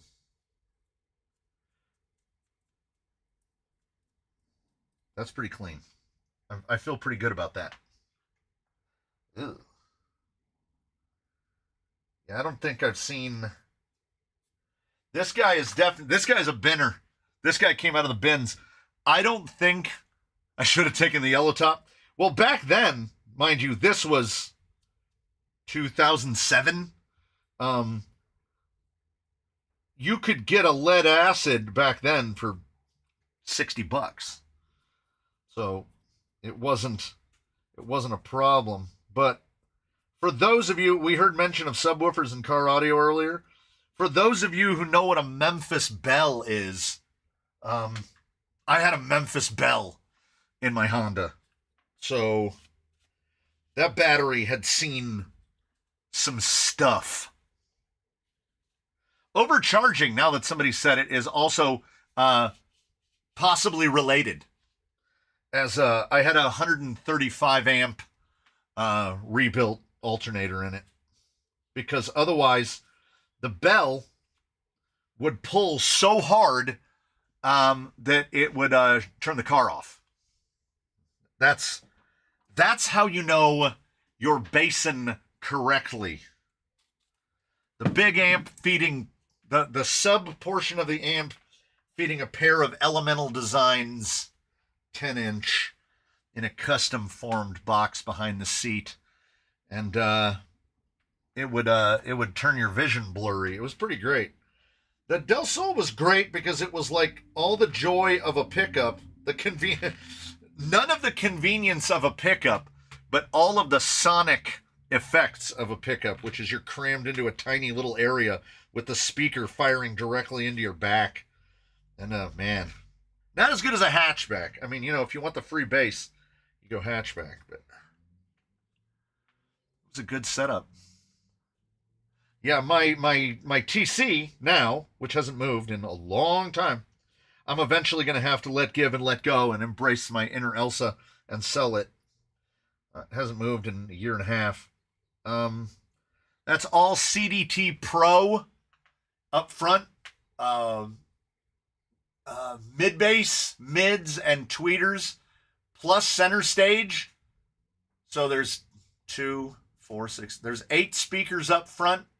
I have mid basses in the back, and then 6.5 CDT fill speakers in the back, and then in the hatch area in the back, I have 2 JL10 W3s in the back, and I'm running JL audio for the main amp. I have a 4-channel 100 watt per channel bridged over to 2-channel running the front.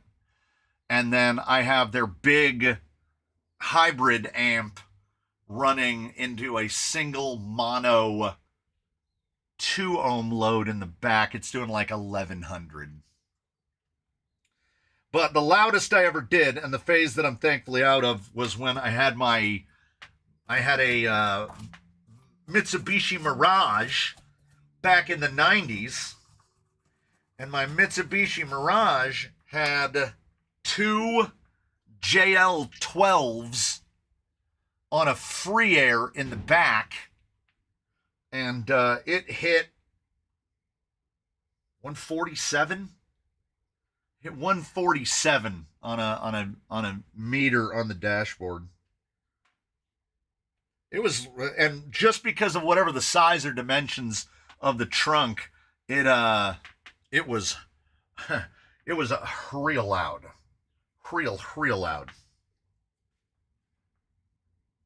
Like obnoxiously loud.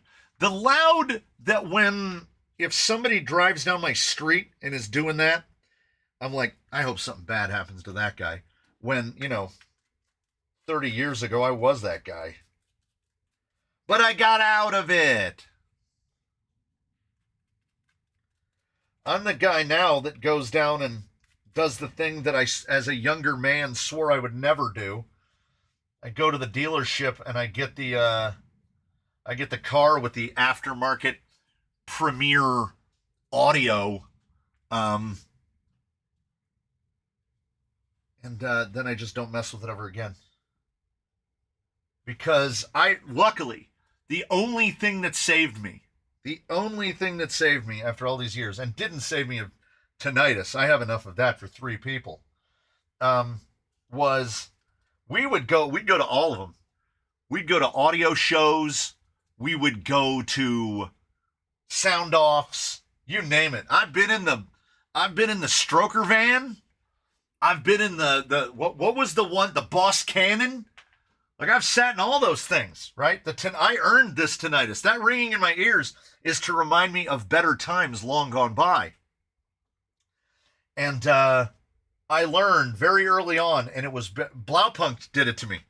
Blaupunk did it to me. We went to a car show sound off, and they had a Porsche 911 as one of the display cars. And basically what Blaupunk had done is they had taken some like real premier high-end, like Bang & Olufsen, and like they took the home speakers apart, right? And then they custom hand-laid fiberglass enclosures for all the speakers, and then they built the speakers into this Porsche so that you basically couldn't see where any of the speakers were. And then they hooked it up to a tape deck because they were flexing hard. They were like, this is what we can do with a tape deck. And I sat down in that car, and I kid you not, it had the best sound staging that I've ever heard anywhere ever. Like, you could go to an opera hall and not get as good of sound staging as they had recreated in a Porsche 911. And it was at that time I realized chasing the SQ Dragon, trying to chase that sound quality, you will never catch it. The closer you get to that Dragon, the further it gets away. But do you know what you can be? Loud. You can be real loud. So just, you know, my consolation, my only concession that I made was I bought a lot of sound deadening. I don't like rattles. I don't like rattles at all.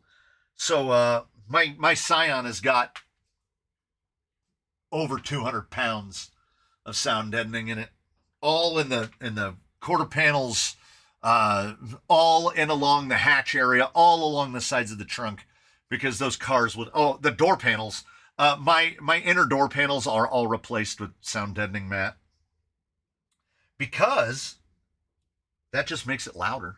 It's like buying power, you know. You don't have to spend, oh my God. Okay, I had to go pick up the phone, right? Which was yesterday morning. I went and picked up the phone. And we get down to the bougie mall, Victoria Gardens, which is where the Apple store is. And we're there about 15 minutes before anything opens. So it's like 9:40, 9:45 in the morning. It's quiet. It's crazy quiet down in Victoria Gardens. And my kid is like, I don't think I've ever been here and it been this quiet. And I was like, just wait. And sure enough, we're sitting outside the Apple store waiting for them to open the door. And when they open the door, they clap. All the employees clap. It's creepy, dude. It's creepy, dude. I am not cut out for corporate culture. But as we are waiting for them to open the doors, a dude comes up in like a early to mid 2000s Malibu. And he has got that system absolutely cranked. And it sounds like that thing where if you take a couple sheets of notebook paper and put it on top of a speaker and it goes, that's what his whole car sounded like. And I was like, dear God, I hope it sounds better to him inside than it does to us out here.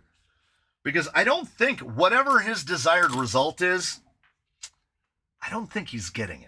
I don't think any ladies are throwing themselves at the vehicle. This is just my speculation. But I don't think of any of them are like, my hero. And they're like, I've always wanted a guy that will blast the stereo in the mall outside the Apple store. at 9:50 in the morning, but I don't think that's a thing that happens. You are given a free pass when you're, 21, I would say, does anybody have it? Is there a number? Because we've got some people in the neighborhood, right? Still need to phone back the number plate. Oh my God. I had good old EDAD. They made the different EDADs. It was like EDAD V4, which was like the neoprene. That's still on the back of the license plate for my TC. Is there a cutoff? Is there a date, an age, where when you get to that age, you're just not supposed to go booming in the mall parking lot? Like, you can appreciate loud music. You can absolutely appreciate that.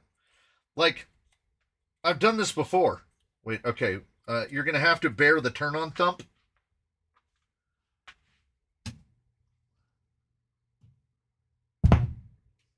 And then, typically, right, you got to keep your tinnitus at bay, right? And this is how you do it. If you were in here, and I wasn't doing that 100, let's see how loud it is. Wait. Nope. There we go. So typical, probably right about here.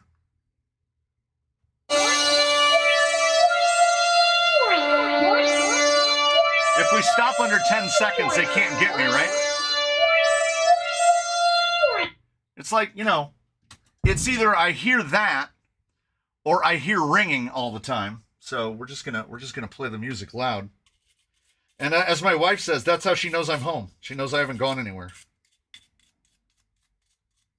But I would not be doing that in the street, on the street that I live on. And there's a guy with a lowered dually. Oh my God. Oh my God. He goes by at 7:30 on a Sunday night, just brrr, brrr. If you ever used audio cassettes, you're definitely too old. You know what? As much as I see myself in that statement, I feel like you're not wrong. The cutoff should be 30 when your brain is fully developed and you're supposed to be an adult. Well, Mr. Hurley, I feel like you have, I witnessed a bomb tinnitus. We just all have tinnitus that is brought about by no PPE and years of youthful indiscretion. I feel like tinnitus is a spectrum. It comes in flavors. Because I have lost, and I don't just use it as an excuse, I have definitely lost some of my mid-range in my hearing.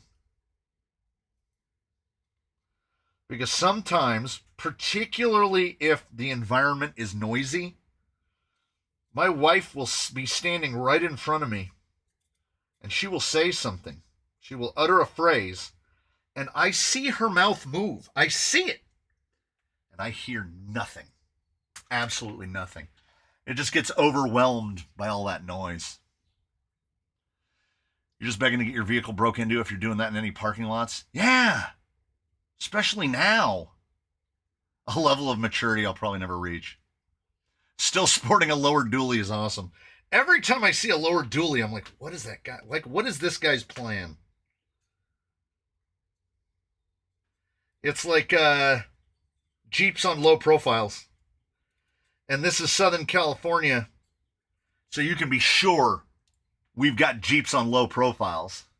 Selective hearing of the wife is normal. I don't want her to have to repeat herself, but I can't hear. And I'm just full old guy mode right now. Oh, there's so much sand inside this tube. I'm full old guy mode now. When the cashier at the grocery outlet asks me a question, I just look her dead in the face and go, I didn't hear a word you just said. Lower dualies are for towing boats to Havasu. And when they're not towing a boat to Havasu, they have the little thing that goes over the receiver that says remove for river, but it's remove and then the numeral for river. Yes. Yes. I see. Have you been to California? Because that's... I don't know if that's uniquely California, but it kind of feels like it is. We're going to put sealed in here because we are enlightened and we are not savages. Ooh, that was a snappy. This, honestly, let me tell you a little something. What holds back... Oh, I'm in Havasu. Well, that would definitely do it. What holds an element axle back from true greatness is not featuring this. Not featuring the big whopper inner pinion bearing. I mean, years before, they had figured out that you need a big old bearing for that inner pinion. And Element was like, 5x10? 5x10 will do it, right? Absolutely will not.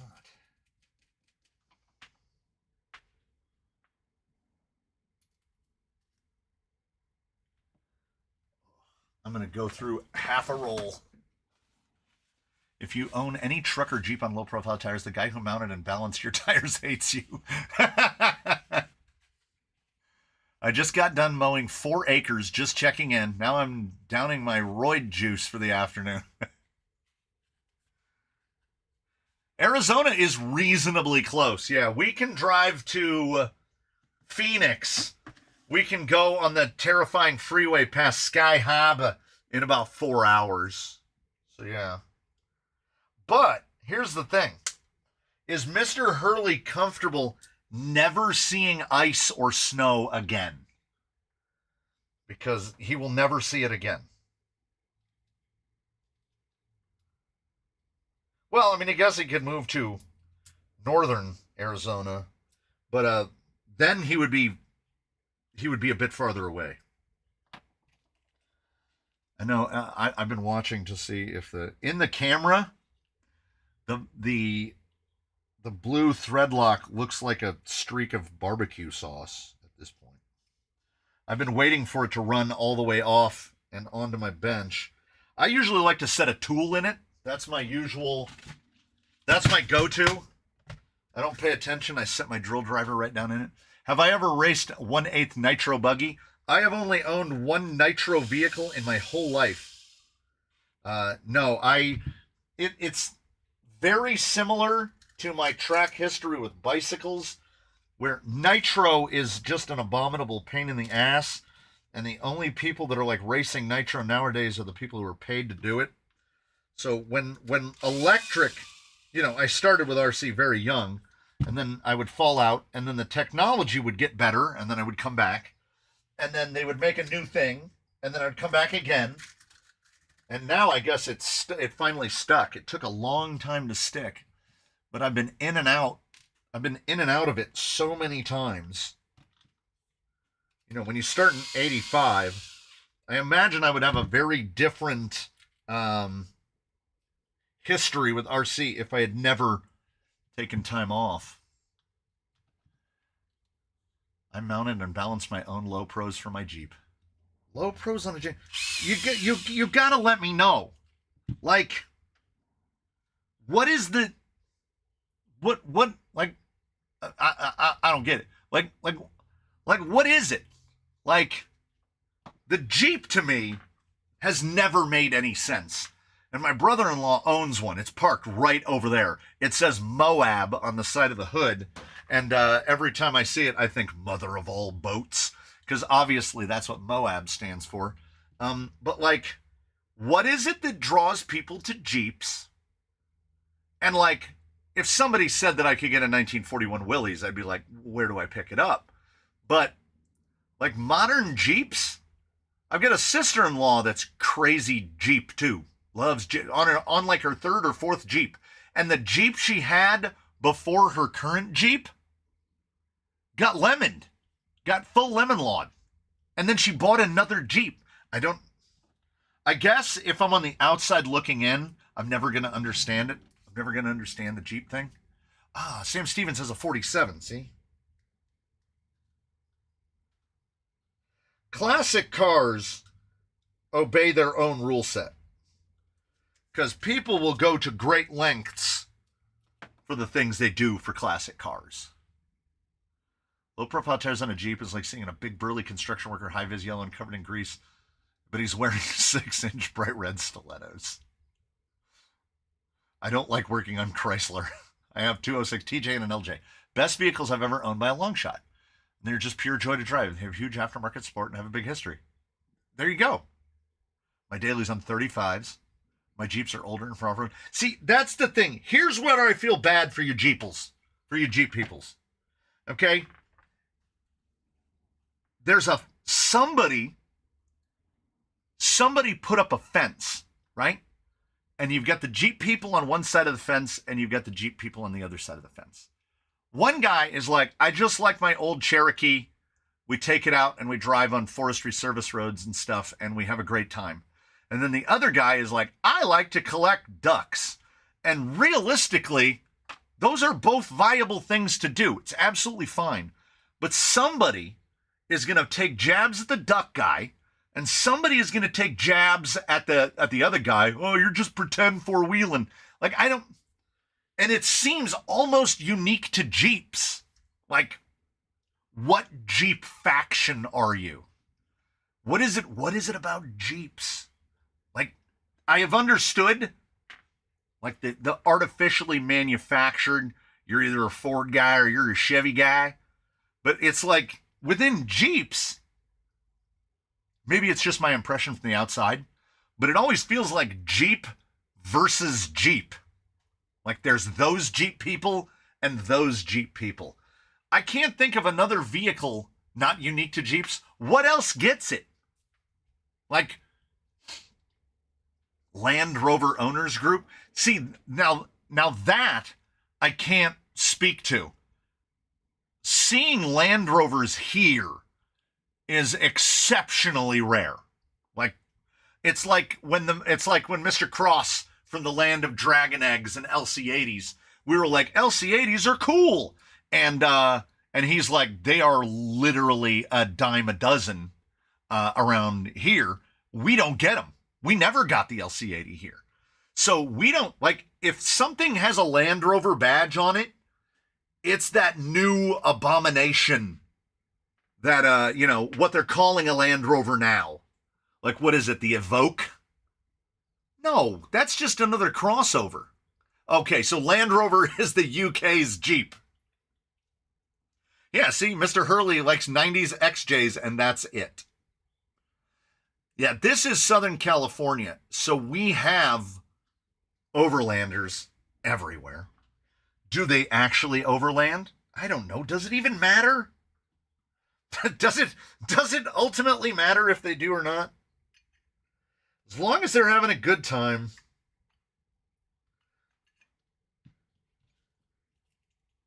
This is a carryover from a discussion that was going on in the Discord, which was appropriately enough about the XJ5. I don't feel like I have, the SR5, the new quote-unquote new Axial, because it has become available on AMain kind of as of today.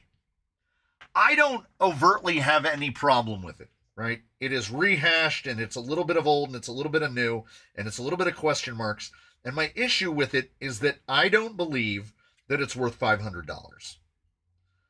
And someone in the Discord there was saying that I was, shaming. That I was shaming people if they wanted to buy an SR5. No, I'm just saying that if you buy an SR5 and you spend $500 to do it, I don't believe you got $500 worth to buy it. I think by the end of the year it'll be $400. And there is definitely an early adoption tax riding on top of it. But, as I like to point out here, If you want it, get it. Right? Such is the cost of early adoption. It costs $500 now, and if the track record of Axial is any indication, it won't be forever. The price on a new Axial release stays at the release price for like 2 months. And then it moves on to whatever it's going to be, and then they lower it, and then they raise it, and then they lower it again. Because, like, you know, the four-wheel steer Capra is now $449, which is what it used to be. The body on the new SR, yeah, the red one with the TG, with the Trail Gear logo on the side. Yeah, it yells New Bright. Yeah, it yells New Bright. Did you see they're clearing out all the titanium Vanquish Builders links for half off on Tower Hobbies? I bought $200 worth. Yeah, I bought $200 worth of titanium links. How could I not? Like, some of those links were $3 a piece. You used to cycle. Jeep Divide is nothing compared to the shizzle that goes on in cycling. Oh my God. And here's the thing. I am every day more libertarian. I would never own a Trek bicycle. I absolutely understand that people love their Treks. I don't hold that against them. I wouldn't like try to knock it out from under their feet. But under no circumstances would I buy a Trek bicycle, because the vendor practices that Trek as a company uses are predatory at best and should not be forgiven. Like, if you go and buy a Trek bicycle, and if you have one, that's absolutely fine. I'm not saying you should sell it.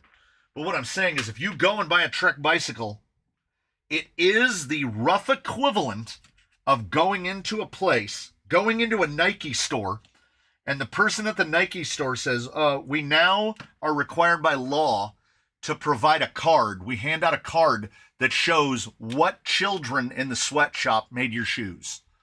And then you just buy the shoes anyway. That is Trek.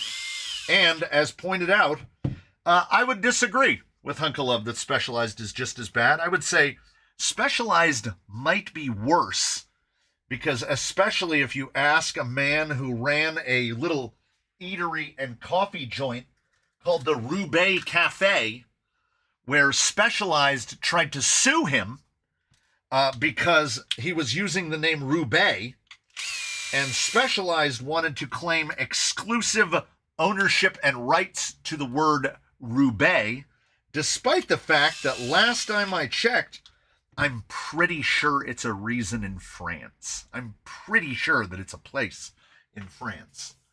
So if you want to talk about corporate overreach, and it's not just about protecting intellectual property.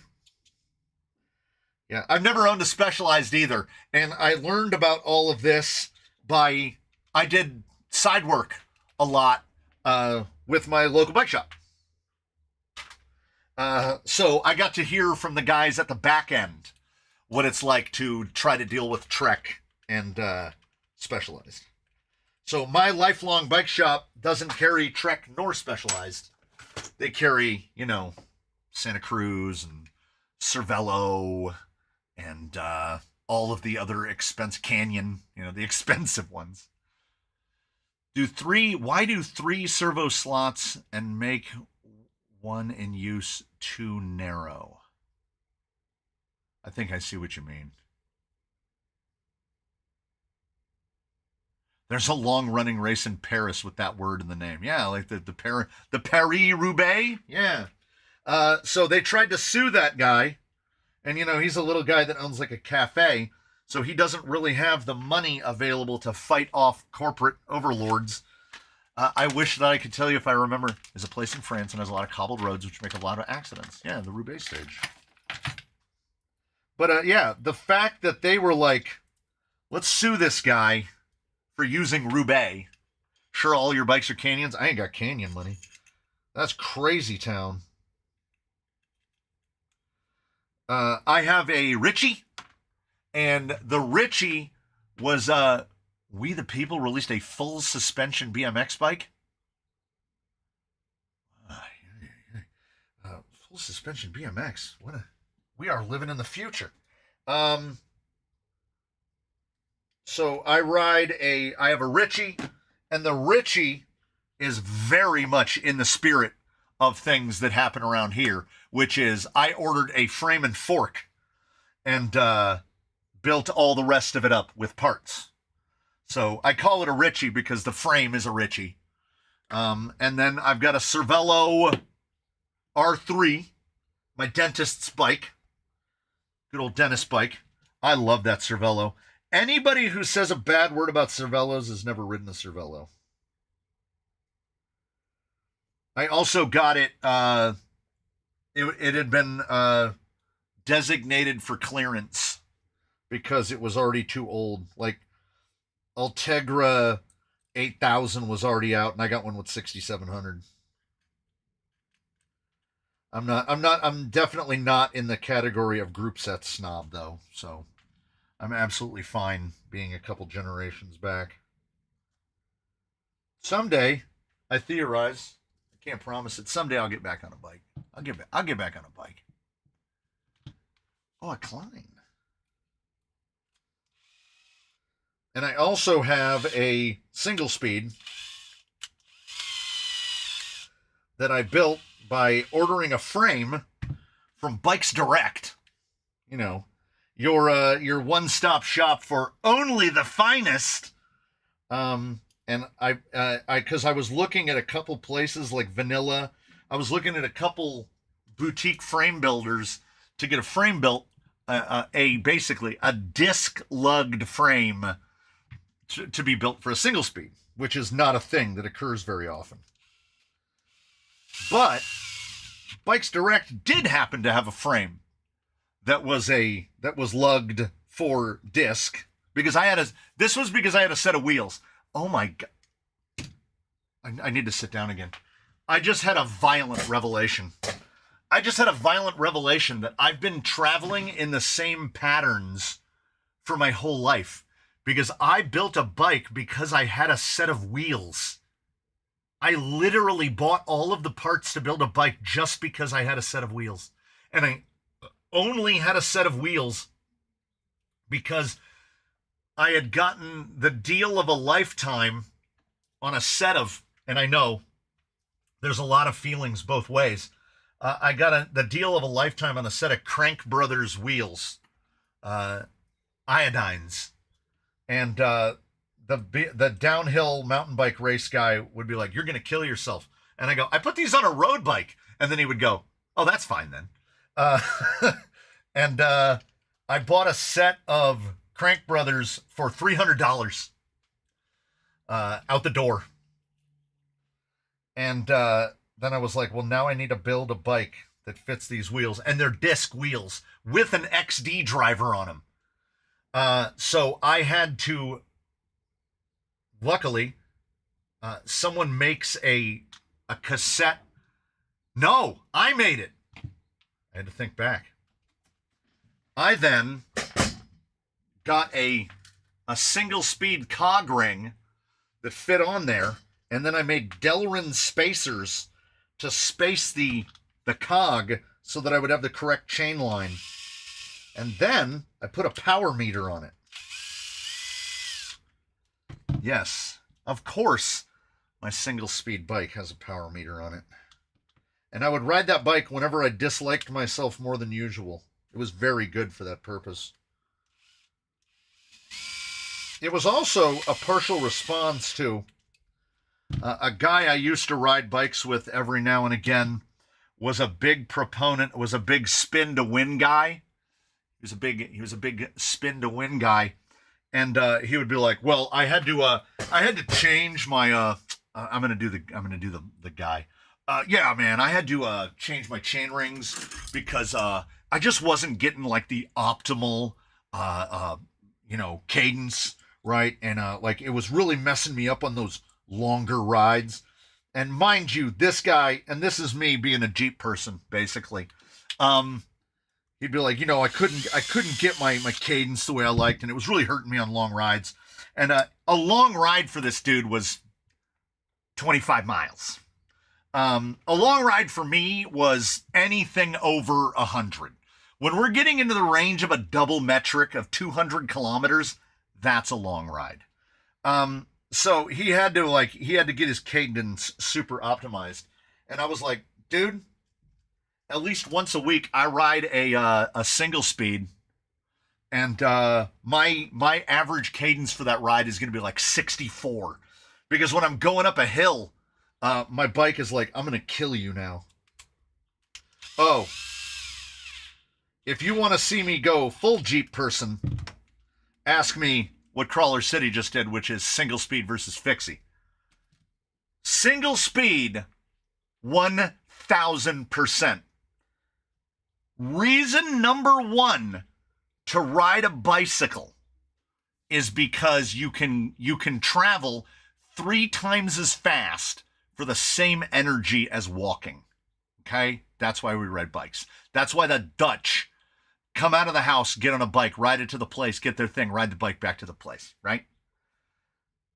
The number 2 reason that we ride a bicycle is to never escape the child that lives inside of us, to crest the hill, and as you start to go down, you lean back and you take your hands off the bars, and you just let gravity and the pressure of the air just take you. And if I had to keep turning my legs down a hill, I'm just gonna walk. So yeah, no, me and fixies, nah, You know what I also can't do? I can't track stand. I can't do it. I try to do the things where you get your pedals and you turn the front wheel, and then I learned I can't do this. I'm never going to learn to do this. I'm just not going to let it get to me. Me and track stand are never going to happen. And I came to a very comfortable relationship with that, where I was like, it's absolutely fine. You know what I'm going to do? I'm going to put my foot down. I'm just going to put my foot down. Miata with the 5, Mr. Hurley with the 5. Man. You guys, if you guys haven't hit the single day record, I will genuinely be surprised. 164. I had to get the big boy out. 164 on this, because we're going to change the rod ends on it. Let me tell you something. Oh, man. That is... Woo! I'm not doing that. Oh, that is good. When we get that gearbox greased up, when we get this thing all greased up, man, it's going to be good. I'm ready for it.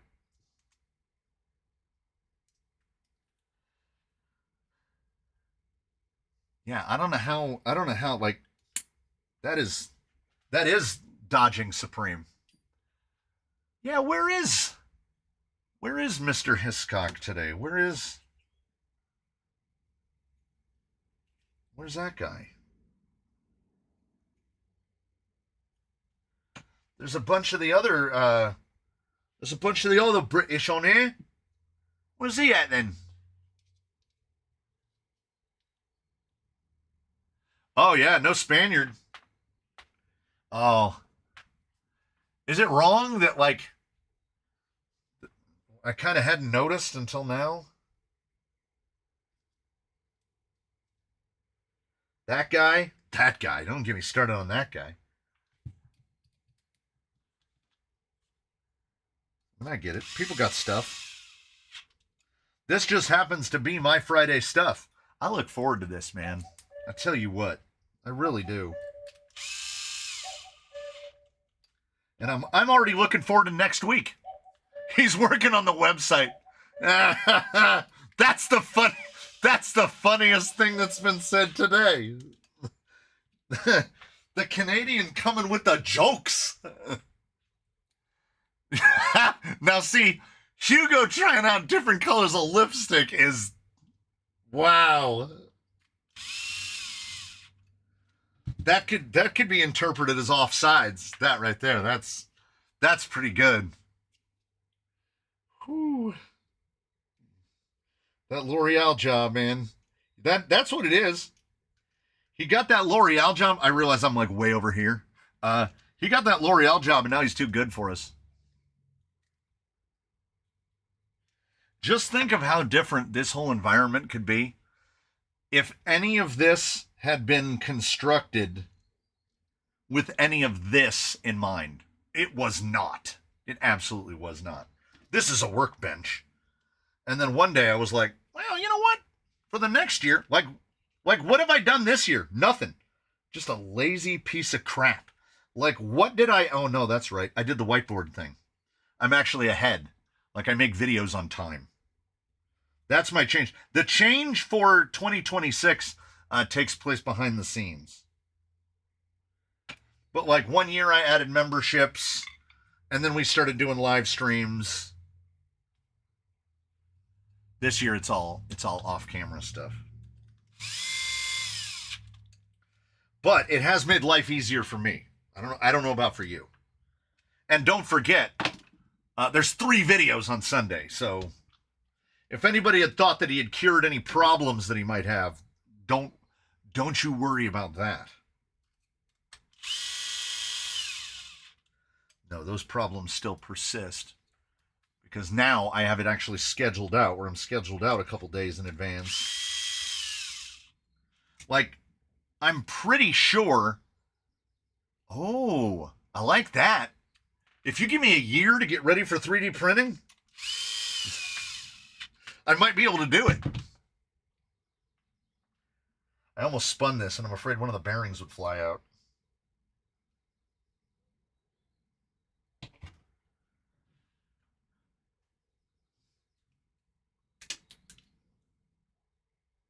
Did you see it? That never happens. Oh, God, I would love a mini. I would love a mill. Just, it doesn't even need to be a CNC. I was shopping for mini mills before COVID happened. And then the price went through the roof. I missed the in-car cam footage. The in-car cam has stopped purely out of laziness. When I do the edits on the in-car, I miss the in-car too. When I do the edits where we're running dual in-car, so when the FJs are out,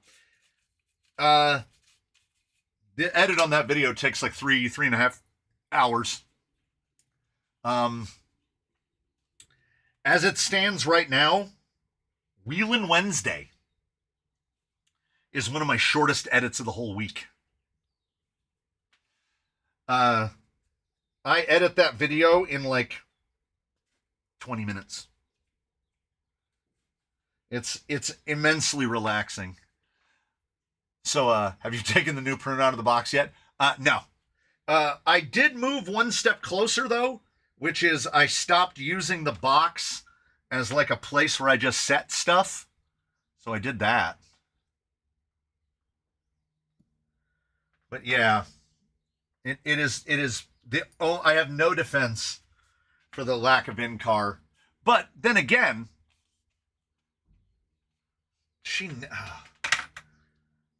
and here's the thing. Are you going to get all nostalgic and get any of the new Tamiya drops that are coming? No.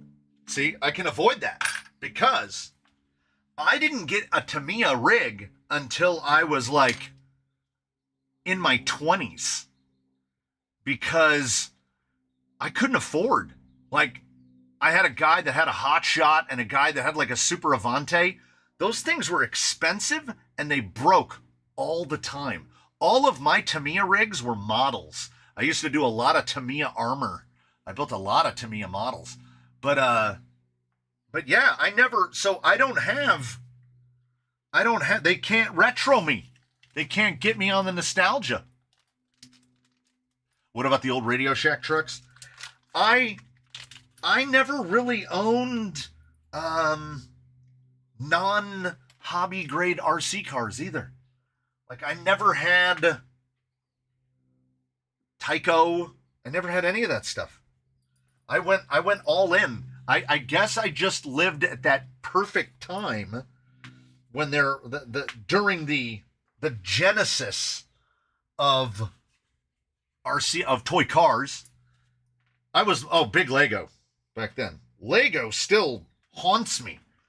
Every time we walk by a Lego store, I'm like, I want it. I want that one. I want that one. You know how much I want that Discovery, that Lego Discovery? And then I look at it and I realize it costs more than Baseline did. And I'm like, I can't buy that. Yeah, a guy down the street had a frog. A guy across the street had a grasshopper.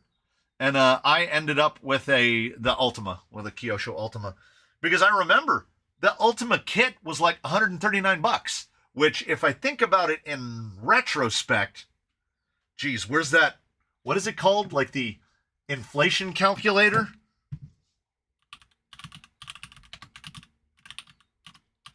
This will tell us if things like,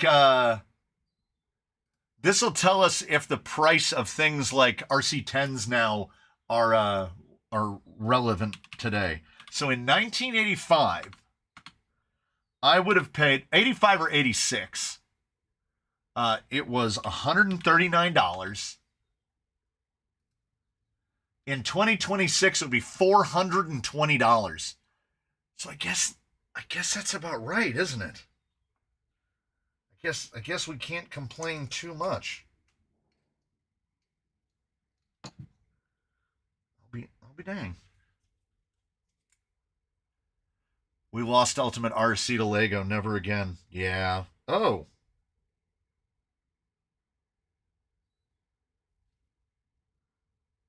Luckily, the camera's not picking up the curly hair I just pulled out of the portal box.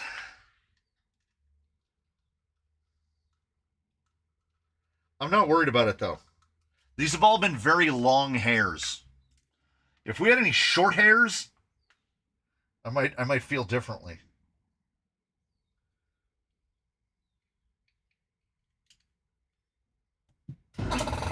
Hey!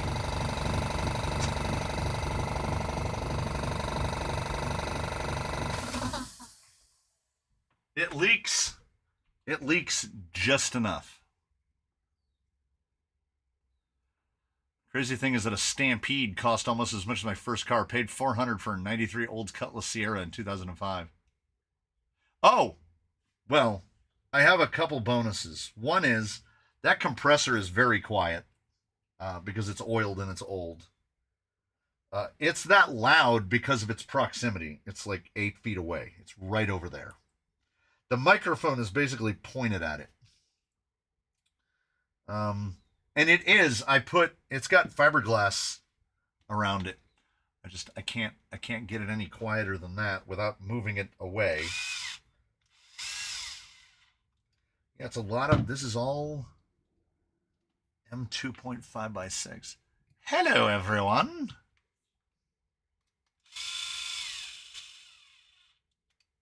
So I need even more of these.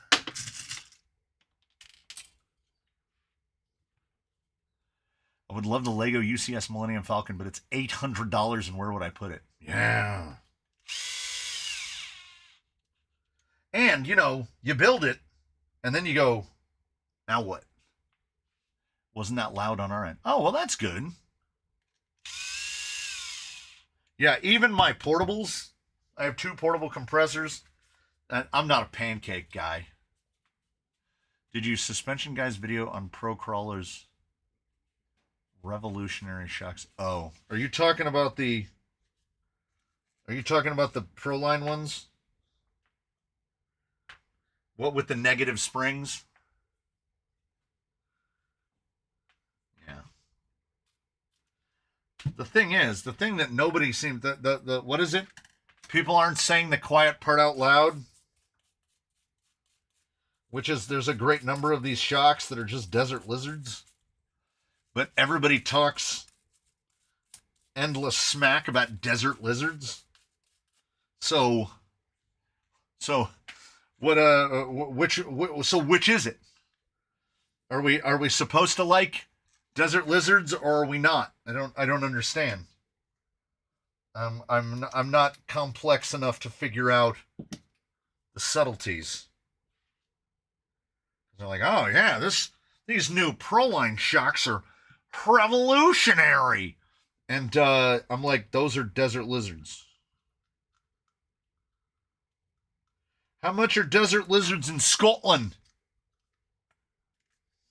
I'm sorry if I went a little Craig Ferguson as the dad from How to Train Your Dragon, but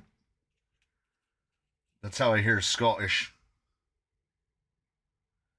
Though two of my favorite internet characters, when I watch my dumb videos about video games, two of the members of the Yogs cast are Ravs and Nilesy, and they are both from Scotland. And the longer they're together, the more Scottish they get, and it's absolutely amazing. One of my favorite videos in all of the internet is Nilesy talking about how he only speaks English to his cat, and he doesn't know what language it actually speaks, but he just speaks English to it. And the other guy, the guy from Bristol, says, English? And he goes, yeah, because, you know, he's real Scottish. And he's like, I don't know what language the cat might speak. And he goes, no, I think it's just being real generous calling what you're speaking English. And then the two Scottish guys are like, whoa, whoa, whoa, whoa, whoa. And they get real Scottish. I love that. To someone who said the Zertrek fossils were on hails, huh? Thanks for the heads up. 33 shipped for 2 complete sets. Hey. Desert lizards over here are around 30 euros a pair. Pounds? 30 pounds a pair. They're up to like 35 bucks a pair over here. I think we did about as well, I think. Good old CV joint grease.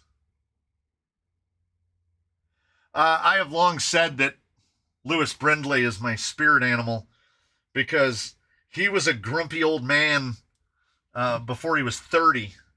And now that Simon, oh my God, I cannot believe Simon Lane is 47 and Lewis is like 43. I feel like they're catching up. Lizards are fat. Sus guy likes skinny bodies with no damping. Nice.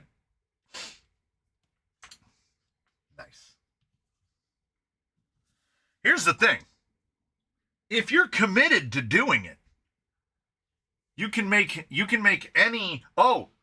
Simon has started reappearing in main channel videos again. Simon and Lewis and Duncan did a whole Jaffa Quest series, like 70 episodes, and it was literally like being teleported back in time. It was like going back in time. Well, it was 11 or 12 years since they had done that series before. It's amazing. It's amazing. And they did another series that was Lewis and Duncan. They did one, it's that game where all of the characters look like stick figures, basically. And Lewis is just talking about like the history of YouTube, like the whole time. Talking about like what it was to start a channel and all of what they had to go through. And when they, for a while, they were the first channel in the UK to hit 1 million subscribers. And they got flown out to Minecon and they did all these things. And like it went so fast.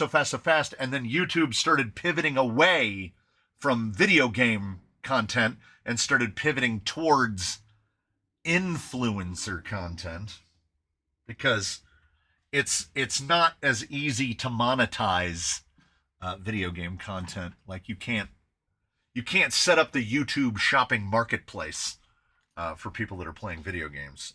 And trust me, if they could, they would have figured out how. I don't think, you know what? These are a little chewed. Do we leave the tags on or do we take the tags off? But on a side note, why doesn't any manufacturer actually work on a more scale-appropriate suspension? I think because it doesn't really translate. Like, I think a lot of the stuff that works in 1/1 doesn't specifically translate because the physics at 10th scale are the same. We're all on Earth. If your tire is this big or your tire is 35 inches, the gravity is the same amount. Right? It's the same amount of gravity. A particle of dirt is the same size to this tire that it is to the big tire. So there are certain things that, the way I like to say it, don't translate, which is why the hill I'll die on is that a tire like this will forever have an advantage over a tire that looks like this, or a tire that looks like any tire that says BF Goodrich or something on the side is going to be at a disadvantage, except maybe like Genius stuff, because that stuff looks crazy. But some stuff doesn't translate. So scale tires, the best scale tire in the world is still not going to pull parallel to tires like this. Now, if you want to make that sacrifice for vanity, I know at least one person in this little area right over here that wouldn't run pins for any reason, and will at the same time acknowledge that they kind of make the most traction. Imagine scaling up a 1/10 tire to a 1/1. Okay, so this is a super crawler, which obviously is not perfectly to scale. These lugs are 3 millimeters tall, and they measure roughly 9 millimeters by 5 millimeters. So they would be 90. So each individual lug on the tire would be 3.5 inches wide, 2 inches across, and 1.25 inches tall on this one. And when you drove down the road, they would go, whoa! And then these, like the little wieners, and don't try to tell me they don't look like wieners. The little peeners would be larger than life. Like they'd be that long. They'd be that long. Yeah. Like I say, the only ones that are kind of there, Kryptonite Customs, USD Stickies, and anything made by Genius. Let's see if we can, they're called like L5s, E5s, G5s, S5?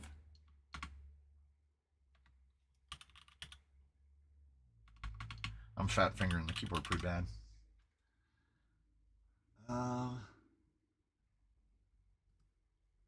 Actually, I should have just searched for Genius tires.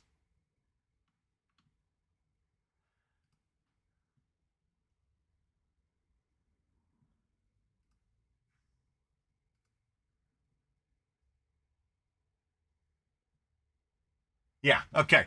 So when he said take 10th scale and bring it up to full size, I clicked open link in new tab. I'm trying to make this image bigger.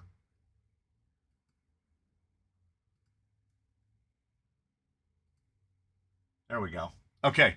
So, I gotta click here again. Click here. Like, this is what happens when you take an RC tire and make it full size. Because any tire that you see from Genius, they basically just, like, so just save this picture. And whenever anybody tries to say your tires don't look scale, remind them that Genius is a thing. Like, this isn't AI. This is real. Like, these are Genius Ignorantes, and then the Semfronteras and the Semlamites, and they have another one that's called like the E5 or the G5 or something. They are just as insane as those.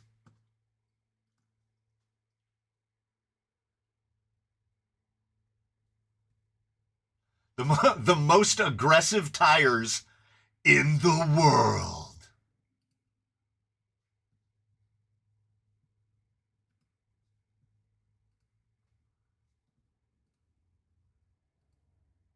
Oh, every time I click on an image, it's like this big. We need an intercode to make a tire like a Rupture and just not sell it so we can point to it and say, see, Ruptures are scale, right?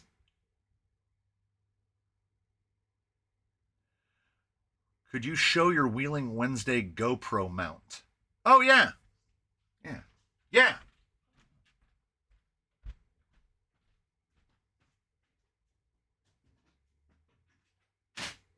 So previously, I was using regular GoPro QR because they're convenient and you can buy them very inexpensively. And it was stuck right on here with, and I was using screws because it kept trying to come off. But as you can see now, it has been replaced with Picatinny, and I also have Picatinny on the side over here. Little double Picatinny action here. This is where the phone goes. This is the small rig mount. Whenever anybody asks me how to mount a camera or a phone to a radio, this is where I send them. It is cold shoe. That way you can leave the cold shoe, and then if you're not filming, you just take it off. It does portrait and landscape. It is fully manipulable. It will fit a big old whomper of a phone. It also has a cold shoe on the top, so if you need to attach a microphone or anything to it, boom, bap, there you go. And then you can fold it out of the way and put it on a shelf. Like, if I've got to carry something for hours on it, and this is tennis racket tape, it just makes it it's ribbed for, like, you don't have to hold it. It kind of well, it's tennis rackets. It's harder to hold on to something when you're doing this than it is to just hold on to this. Why is it called a cold shoe? Because a camera, if you could see the guy that's right here, wait, I might have another one.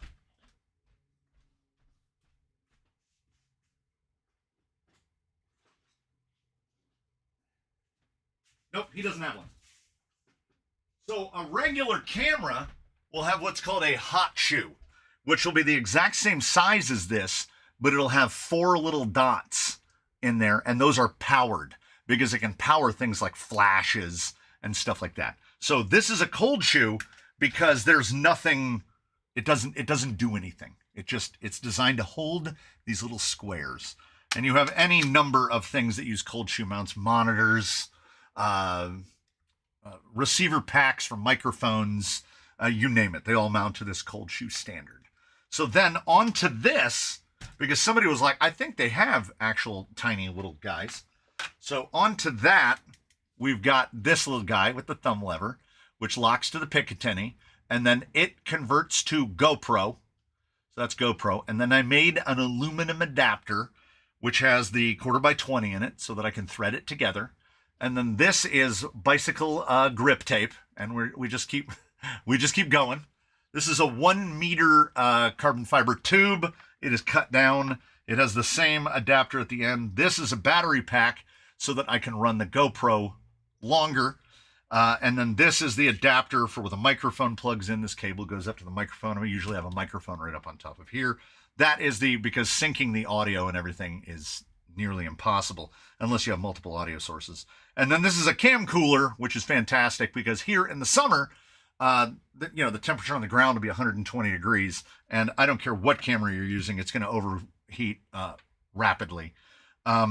So that's it. This is it. This battery is like a 10,000, and then this guy is plugged into there, and then you plug this guy into there, and it will run it. It will recharge the internal battery at least twice, so I can get 3.5 hours out of it. And I was worried about adding the additional weight of the 10,000. I'm sorry, it's a 5,500. It's a 5,500.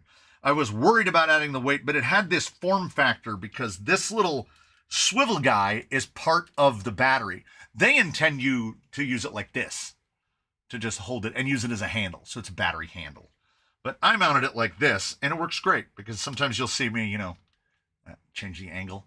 And this whole apparatus, if you put all of it together, it's 3.5 pounds.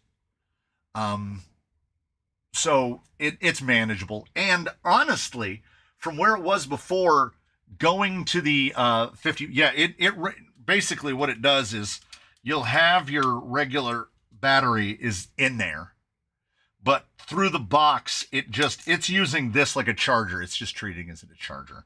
So I don't know if you can actually run a GoPro off of a USB-C without a battery on the inside.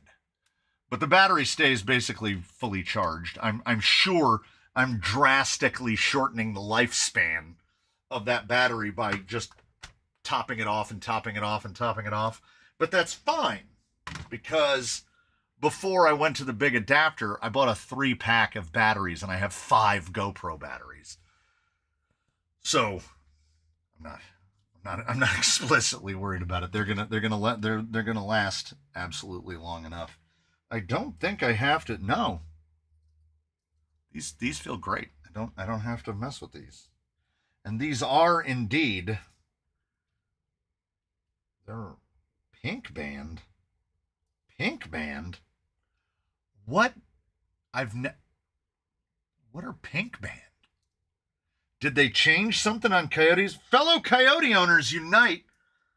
What were the color springs on your that came on your Coyote? Because mine were red and their rates didn't match. But this is definitely for, no, I don't know. It looks like 2 are heavier wire and 2 are lighter wire. So the RC4 and RC6 have industry standard holes for, yeah, they've got a 1/4x20 on the top. 0.8 millimeter on that wire and 0.9 millimeter on that wire on that one. Okay, so they do have 2 different rates. So they do have a soft and a soft and a medium.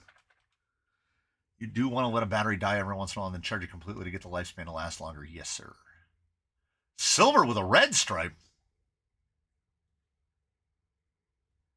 So they're just not following any rules down at the Axial Toy Car Assembly Factory. They're putting together whatever. I realized that I had a buddy who now does cybersecurity, and before that he was a mobile detailer, and he was ordering microfibers, and he did a lot of, I watched him do a ceramic coat on a car, and he would go through like 20 of these and just throw them away, because once they touch that ceramic stuff, once the ceramic stuff dries, it basically turns into like glass, and it will just scratch everything into oblivion. So he was ordering microfibers, and he was like, hey, you wanna split an order of microfibers with me? And I was like, sure. Not knowing that he orders from like Costco online, and it was a full case quantity of blue shop towels. So at one point I had 72 blue shop towels, and I still use them like they're made out of gold. My Coyote has pink on the front, and back are orange red. Mine were all red, and I probably still have them in the little drawer, because they're so heavy. I think these are the rears that were on my Coyote. Yeah, these are 0.95. But I don't see the other ones, so they might have been soft enough that they're on something, unless they're on the Coyote shocks. Did I mount the Coyote shocks to anything? It's not there. No. Not there. That's Chavs. That's Chavs. That's Chavs. That's Elements. That's more Chavs. In the 10 Pro? Nope, the 10 Pro drawer just has 10 Pros in it. And then those have Capra. I don't know where they are. If I put them on something, has something beaten the Coyote for price performance? Well, I mean, I still think it's a good deal, especially as they are typically coupon eligible. But it's imperfect. The Coyote is imperfect. In terms of an RTR, it's certainly the best thing that Axial has put out in a good while. But like, I mean, they have no, like, what's their competition? What's their competition? Vanquish isn't giving you an RTR for that money. What's the cheapest Vanquish RTR right now? Over 4. Or is it 389, 399? Any tips on installing the damn C-clips on S80 shocks? I'm using the recommended Nipix pliers, but I'm having a hard time compressing the seal package. Oh, the circlips. So it shouldn't preload that much on you. Look at an S80. Refresh my memory.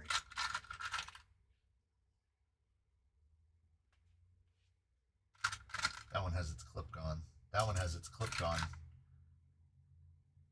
Yeah, they should sink in pretty good. I don't know if I've ever had a problem with them. How about that new Toyota with all the TG stuff? I would tell you to go buy an SR5 today if it was $399.99. Oh, using the updated O-rings. I've built 2 sets with them, but I don't recall having any issue. I mean, TRX for Sport, the thing is, I can't step right up and be like, oh, you should get a TRX for Sport, because it's tough to say on any given day if the TRX 4 Sport is even available. Do you keep your fleet Lipos at 50% storage charge or just fully charge them? They are mostly at storage charge, because about roughly the amount of time that it takes to record a video is roughly the amount of time it takes to get a battery down to 50%. I think it's coming back brushless. That is the scuttlebutt on the internet. But I have not seen not a single word of that officially. I haven't heard any official mention that, of like, until Traxxas sends me that email that says new brushless TRX4 Sport, I don't know. And then they still have an opportunity to muck it up. Because I love my Coyote more than my TRX4 Sport. Take them out without bodies on and drive them and see if you can tell a difference.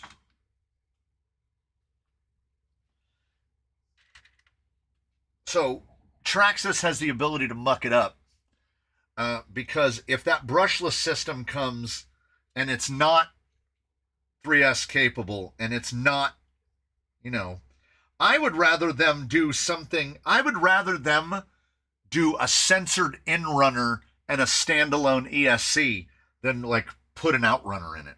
Like, Traxxas vehicles don't say outrunner to me, right? If it's some kind of like, does anyone really have any kind of expectation of some sort of a fusion? Like, Traxxas has notoriously not outsourced for anything. They don't do licensed tires. They do licensed bodies, and that's it. They make their own tires.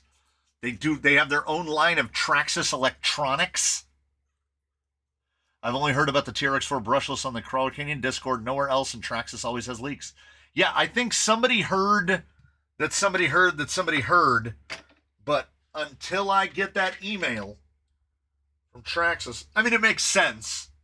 It makes sense. Traxxas is the only option for functioning differentials. Somebody else is doing lockers now. But, I mean, Traxxas is kind of the default only option if you want scale. I would love to see what I know I'm not going to see, which is, here's the thing.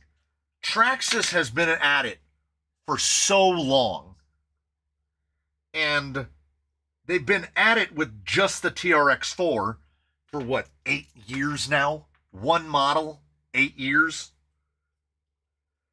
If Traxxas came out and said they were releasing a new TRX4 on straight axles, people would lose their minds. And if Traxxas came out and released anything with a flat rail, people would lose their minds. So I'm not holding my breath for either of those outcomes. A $200 Coyote kit? Oh, I'd buy a $200 Coyote kit all day just for the gearbox. And if it came on straight axles.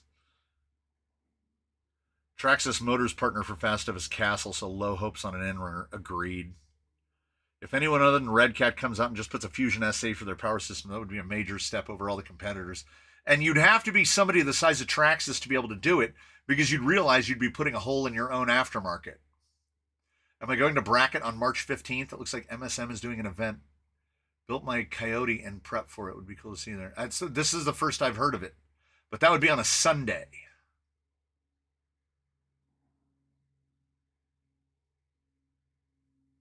There is the SSD kit that seems very popular. Not really. I have never seen one in person. And I would buy it on a lark, but I've not seen the front axle kit in stock anywhere in some good long while. If they do brushless, I can see them screwing it up and putting some sort of basher motor or something in it. The TRX4M brushless setup is stupid expensive, and isn't that great? Yeah. Traxxas and Arma just way too expensive in the UK nowadays. Yes, they are definitely aimed firmly at US market.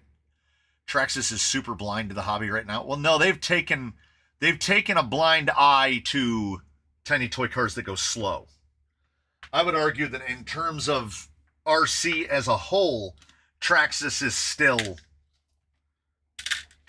is the Apple of it, where everybody's like, they suck, never buy their crap, boo.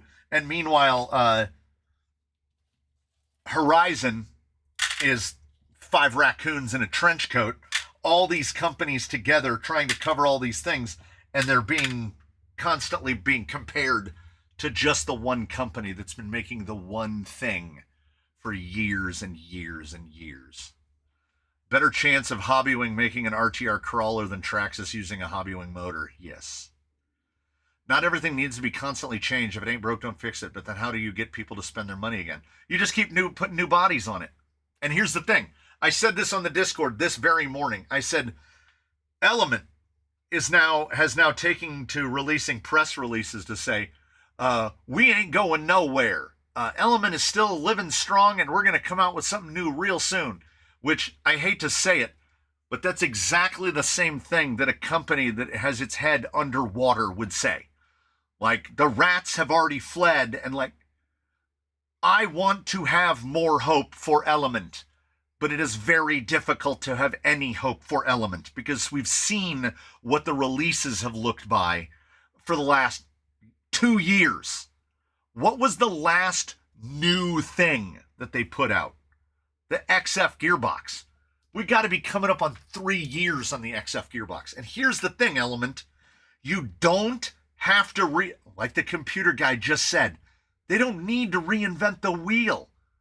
Everybody looked around when they discontinued the Gatekeeper. Everybody looked around like, but why? Why would you discontinue that? People still bought those.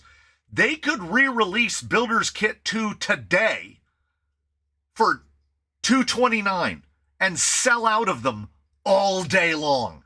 Because what do we want? We want the axles, and we want the gearbox, and we want the gubbins, and then we want to be able to put our own stuff on it. Every manufacturer seems to be completely tone deaf to one thing, and that thing is this. There is no such thing as infinite growth.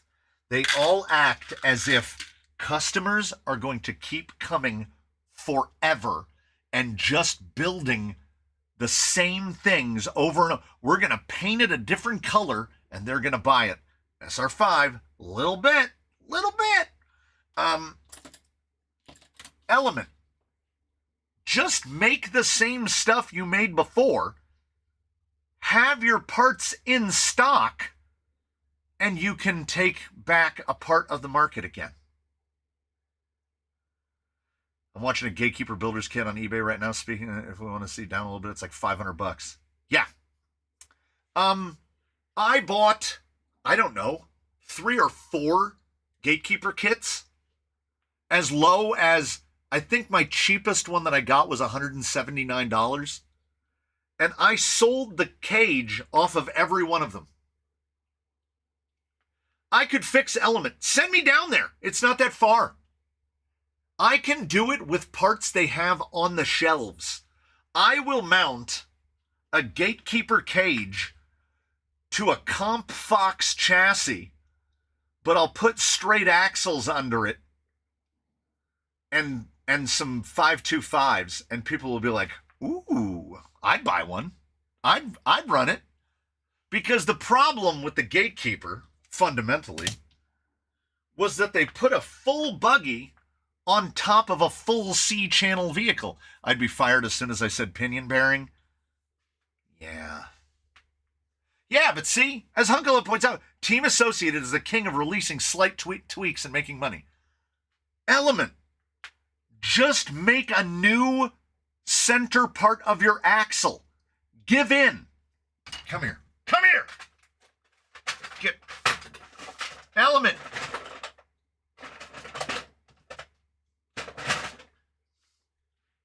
Make this. Make this. But it fits an AR-44 gear set. So it's got a 13x5 high pinion bearing, but the rest of it is exactly the same. Same C-hubs, same everything. Even the cover still fits like it did before. Just make this to fit an AR-44. Just sell that. Just sell that. Sell it for $15 each. I will buy 20 of them today. Like, I'm not just talking about they're leaving money on the table. This is the equivalent of perfectly grilling a steak, then throwing the meat away and assaulting your customers with the bone. Come on, I'm going to get ya. They have every opportunity. All of them do. As someone pointed out earlier, how can Horizon, with all of their resource and might, not do better than this? I guess there's no motivation. There's no motivation to do more. If you can get away with nothing, why would you do more? That's called a tomahawk cut. I'm going to assault you with just a bone. It's the same price to buy a factory, to buy, yes, dead meat is 100% correct. To buy 2, I've got one right here in a drawer. Let's show it. You could buy 2 of these, or you could buy full Mias nylon straight axles for the same amount of money. What's our motivation? They choose not to do better. Yeah, if they cure cancer, how are they going to raise money for cancer next year? It's, what do they call it? It's some form of weaponized incompetence.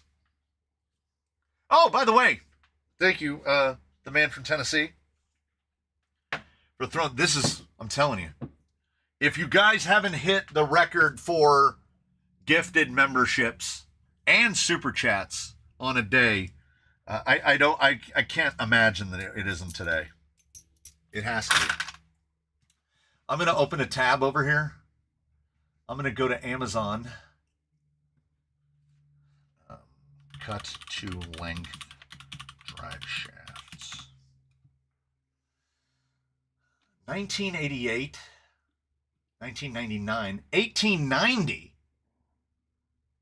I remember that there's one kind that I bought that I did not like. Why are those $26? Oh, these are severable. These aren't cut to length. These are severable. There's definitely nothing that was lost in translation there. I'm just going to leave that in the cart, and I'm going to leave my cart open. so that I can remember what else. What am I forgetting? There's something for this. When you said Mia straight axles, do you mean the offset ones or the center axles?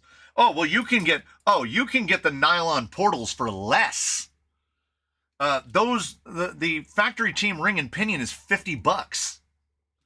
You can get the Mias nylon straights for the same amount of money.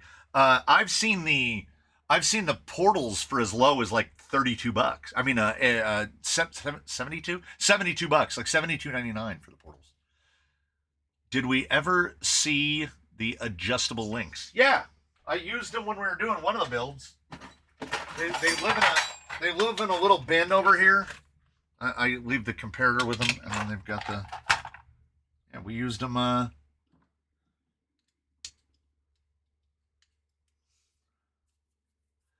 need to make some shorter ends. This is like the shortest one. I mean, they're not specifically built for this, but I use them for this. They work great. I wouldn't run them. Like it seems crazy to run them. But for building, they work for most things. They kind of leave me a little wanting when it comes to really short. Like if you're going really, like they'd be terrible for this because the front lowers are that long. So they're not great for that. They're not perfect for everything. Yeah, that body mount's not going back on either, I'll tell you that much.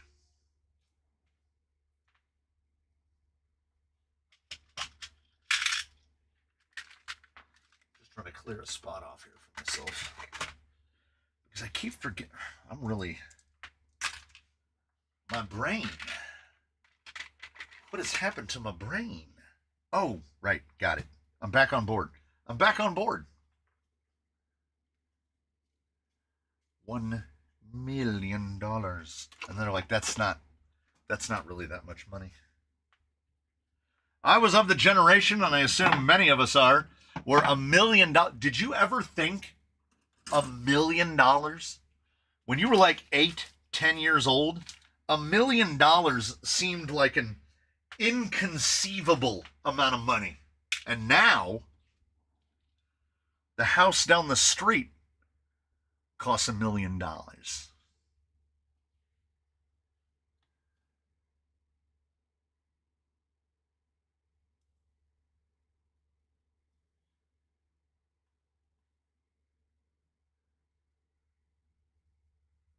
Yeah, no one can explain to me with any degree of satisfaction, like nearly rabid sports fan levels of devotion brought about by people relative to corporations. I don't get it. I can't say that I don't wholly understand the sports fandom thing because I've been a sports fan for a long time. But like, if the discussion is corporate loyalty, I don't think I have any of that.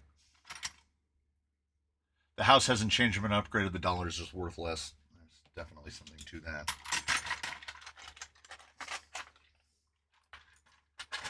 So like, I know there are people that exist that won't buy a Traxxas for any reason. Okay? That's you know, it's your money. I'm not going to make you spend it. But then the other side of the same coin, there are definitely people who will buy whatever a company puts out with the absolute presentation of, thank you, please, sir, may I have another?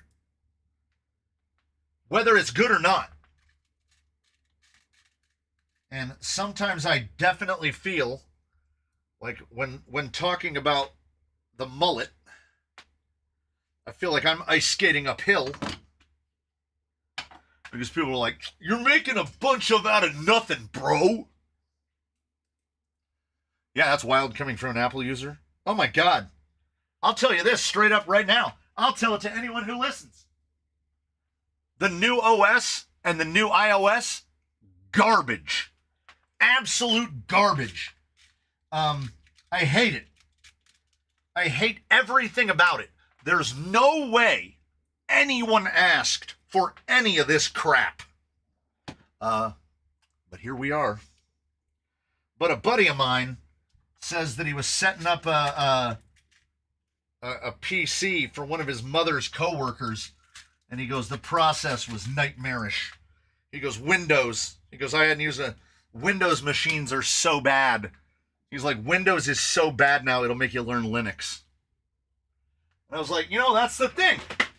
That's the problem where anybody has any, like, oh, well, I'm a this brand over that brand. It's all terrible now. Like, there's no respite. So I don't have a problem calling out a company. iOS 26, I accidentally updated. It's terrible. It's absolutely terrible.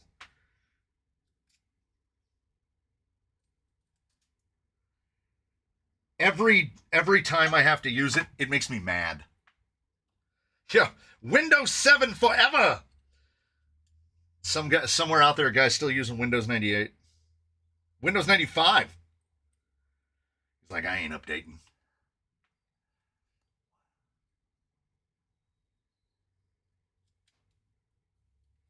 Everything must be changed. We can't leave anything as is, because it must always be progress. We must always be progressing.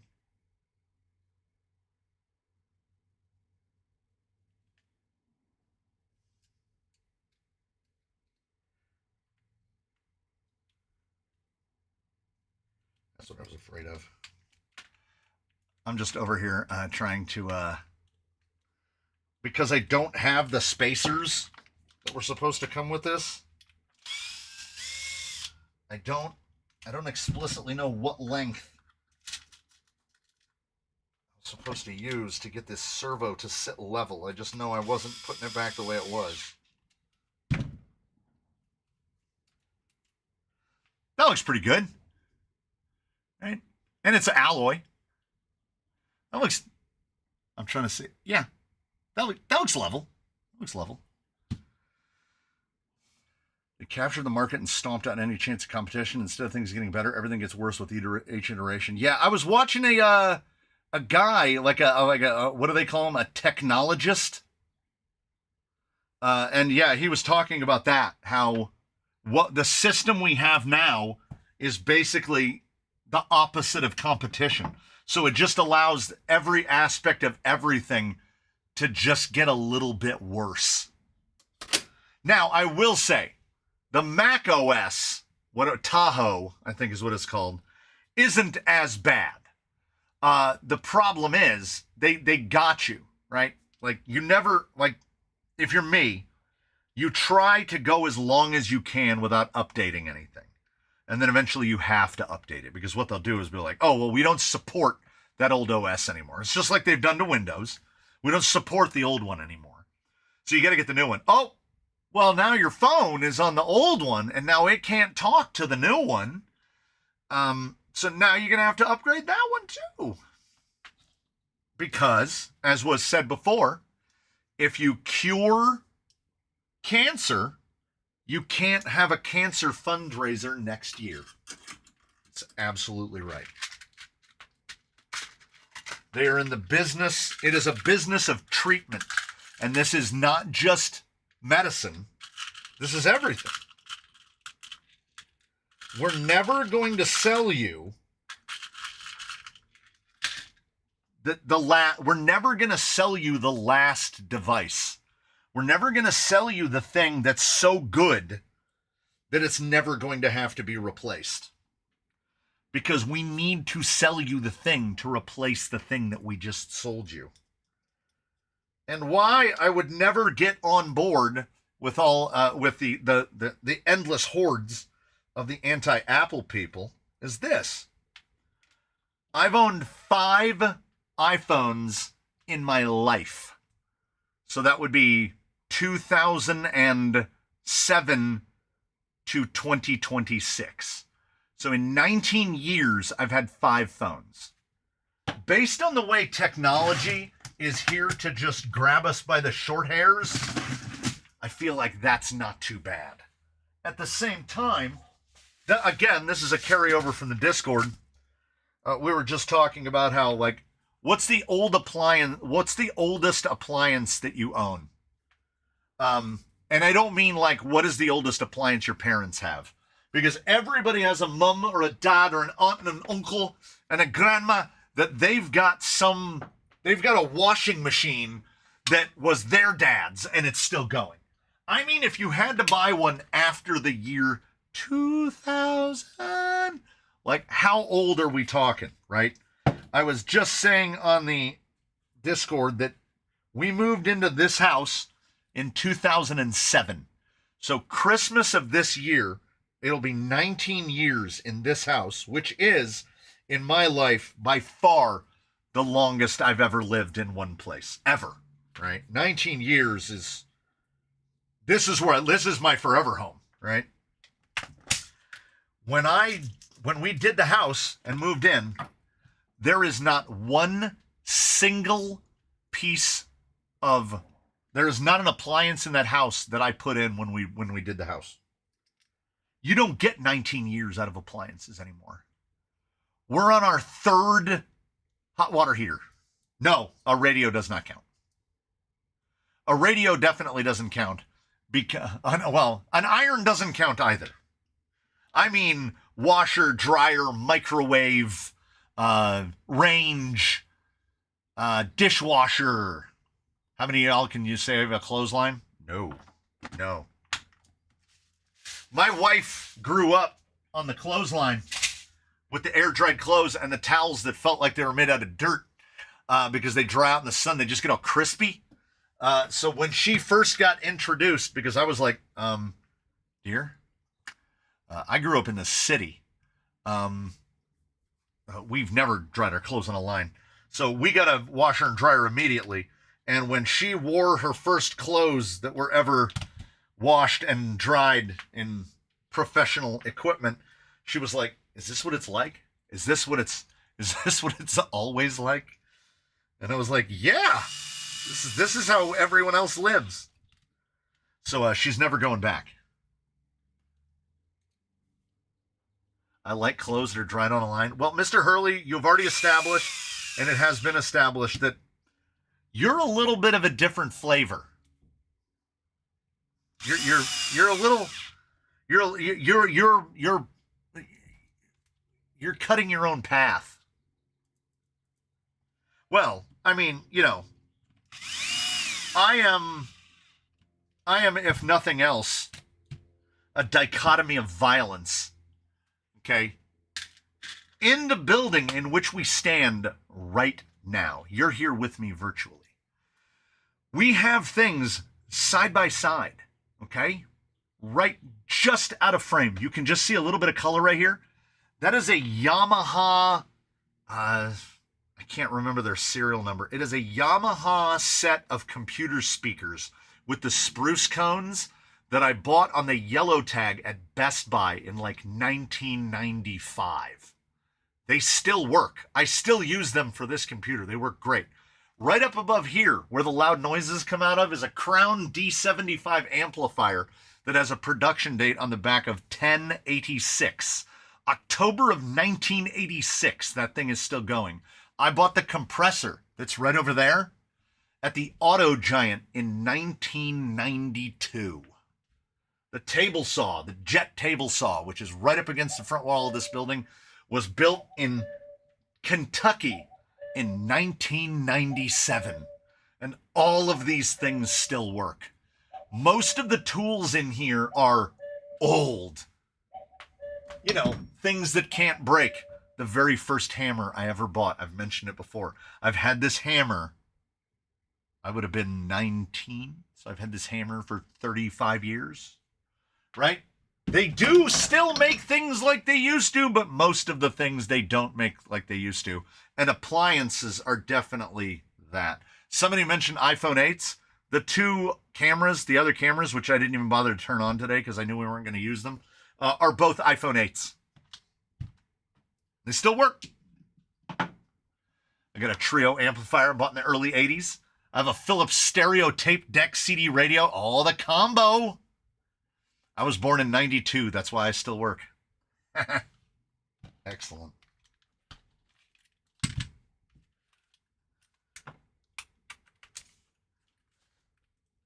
I want to take one of these apart and see what it looks like.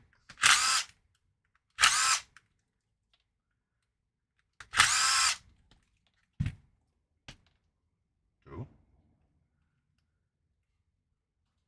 A hammer doesn't count? No, it just hits things. But like I say, most of my tools are old. Yeah, and a hammer definitely doesn't count. It doesn't have any moving parts. So then we get the cabin. And then we get the front barrel with the IFR in it. Then we've got PlayStation 2. I've got a Nintendo 64. Oh, vehicles are basically single use.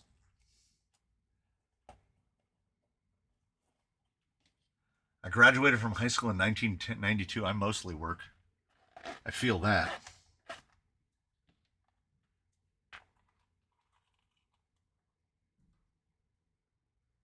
Yeah, these are in good shape. A little wear on them, but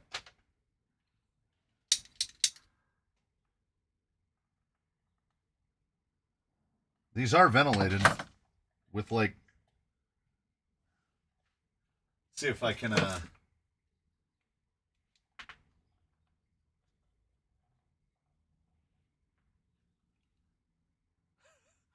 it's like a needle. You're gonna want to make a hole a little bit bigger than that. That they might have just run over something. Like went through some bullthorns or something. I don't think that could have been intentional. 4 milli is where it's at. Graduated in 83 and still making money. Well, the government is going to try to make it to where retirement and death coincide.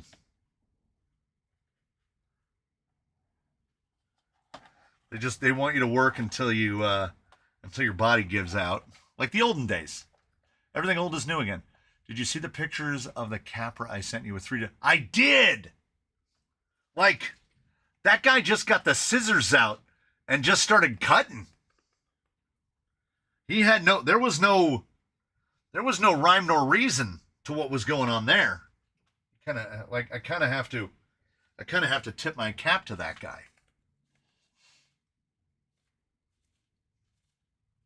I was born with no money and I've still got most of it left. I have plenty of dial calipers, no vernier calipers, but plenty of dial calipers, and I don't use any of them. And I said half in jest that the only reason I bought my new caliper is for this. Look how easy that is to read on camera, right? It's the only one that I use now. It's the only one that I use now. I'm of that age. I use the large print caliper. I'm not even ashamed. It's the same reason that I can read a clock with hands. If I can see against the backlight, I barely can. It's so bright. Yeah, it's pretty close. That clock looks like 321, 322. It's actually 323, so it's pretty close. I can read hands, but I do this. Like, look how fat, 323. Why didn't you replace your iPhone with an iPad? Well, I still need a phone.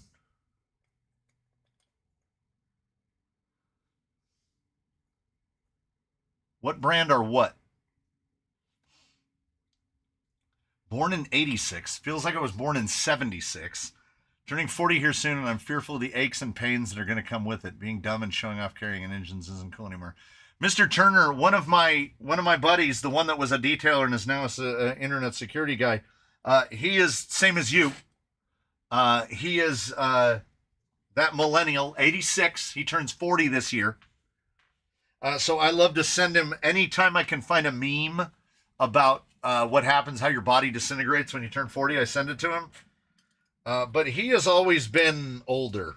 Like he definitely feels more like my generation. Mostly because he'd complain about, the damn kids. How are you 39 and not already in pain? I stopped wearing a watch when I got my first mobile phone. They'll get you back, though. Don't let them. Don't let them. Fight it. I will often... like when we go to... There's a reason. I wouldn't give up the watch for anything. I might actually... I use the phone to take photos, film YouTube shorts, play video games, check emails, the usual stuff. But I use this all the time. We go to Disneyland, I don't even bring my wallet. I just use the watch for everything. The watch is just a tiny phone. The watch has Pandora in it. Like, I can make phone calls from the watch, like I'm in Dick Tracy. Yeah, apparently I go 4 years between phones, and Apple Watch Ultra 3 is out, and I'm still on the original Ultra. We are at what? It's 3:30 in the afternoon, and I'm at 56% battery. Like it still works. It still works. It still works. Like running on a 1-1 tire mid at J-Con Green, it gonna wear fast. People say the same for me. I've already battled sciatica. 6'8". Nobody told us that Sawtooth Turner was a giant. I feel for you, my friend.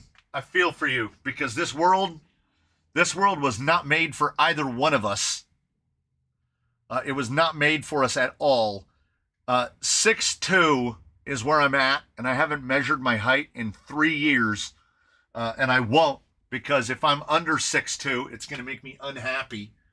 And I know that I have to have shrunk already, right? Like my spine I can feel my spine compressing. I am getting shorter. I can tell that it's happening. But my arms haven't gotten any shorter. My feet haven't gotten any smaller. But my God, I cannot imagine trying to navigate this world at 6'8". I cannot. Like, do you know how many times every experience that I have had, he has to have had it to a factor of 3 or 5. Like when you walk between the aisles, between the racks of clothes in whatever place your wife or significant other has dragged you to, and you take those clothes racks right in the rib cage because they put them so close together that you have to turn and walk. You have to crab walk in between them. 6'8" is taller than a door jamb. Like, I don't know how he has survived. There's no way. I get the thing at the supermarket about, can you get the thing down off me a shelf? And I'm 6'2". I do have gorilla arms. Like, look how much I can stick my arms out and you can't see me. Yeah, I have Mr. Turner's arms. His are probably a little bit longer than mine, but I'm a freak. It was the fetal alcohol syndrome. It was my mother drinking. I was supposed to be taller. I think I was supposed to be about 6'5". But instead, I got the arms and legs of a 6'5" person. And and the rest of me is just down here in the middle. Oh, man. The sciatica, yeah, I've got it in my I get it in my left leg. Usually after standing for extended periods of time. But I'm so grumpy that I'm like, oh, you want to burn, do you? You want to give me that burning feeling in my thigh? Well, I'm just going to keep standing then. And then there'll be days when I'm out here in the shop and I'll just stand for 12 hours straight.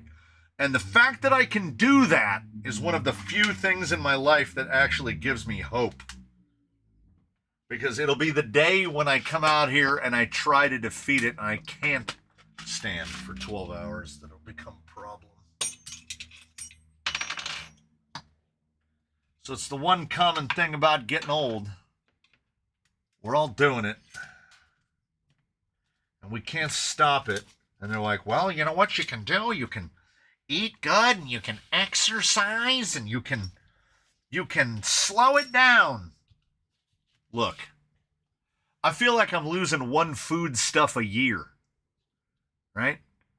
I ate a peanut butter sandwich. And I mean that, as I said, just a peanut butter sandwich. Bread, peanut butter bread.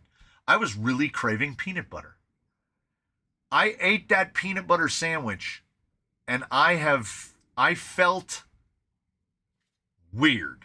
Not nauseous, not sleepy, not overly awake. I felt ill at ease. Like I felt not optimal for like 2.5 hours after eating that. So I guess I don't get to eat peanut butter anymore. Yeah, don't forget Columbia Sportswear. Come on. Columbia Sportswear, sponsor me. I need more boots. I only own like 5 pairs of Columbia boots. It is now 82.2 degrees inside the building, which means, if I don't have to sign into my,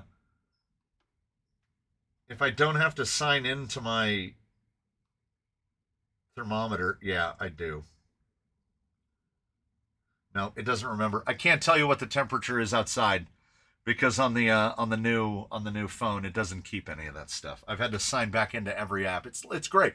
I didn't want to buy a new phone. From peanut butter, have you ever get tested for your allergens? Well, no, that was the thing. I used to eat peanut butter no problem. But then again, I drank a 6-pack of Dr. Pepper a day until I got full-blown diverticulitis. And since I was 40, I haven't had a single soda of any kind. Gone. I also haven't had pasta sauce over a decade. Just gone. One day you've got it, the next day it's gone. My wife just up and lost gluten. Can't have gluten anymore. She's got gluten intolerance. It gives her what we call the swelly belly. Hey, and you got diverticulitis too. Hey, we're not supposed to get it until we're older. But I beat the game and I got it real young. I probably started developing it in my 30s, in my early 30s. Do you throw up around the holidays when you eat nuts or drink too much soda? Yeah, that was me for years and years. And now no more nuts, no more soda. And I find other ways. And now I'm starting to think sugars. I can't have too much sugar because that makes me feel weird and sweaty too. Because when I lost the snacking, when I gave up snacking, which was voluntary, I think I cut most of the sugar out of my diet. So I feel better. But at the same time, I can't have snacks anymore. So I feel worse. I'm a snake eating its own tail. We soldier on and we sally forth, do we not? Do we not? It's martini time, everybody. It's martini time again. It's time to leave you. My dad had colon cancer at my age, so I've been having to get colonoscopies for 10 years now. Oof. Yeesh. I still just have to do the one you send in the mail. And now we're going too far. Stop eating processed food? Then you come over here and make me a chef. Because I'm going to keep eating stuff out of the freezer. Wait, ready? Because I am lazy.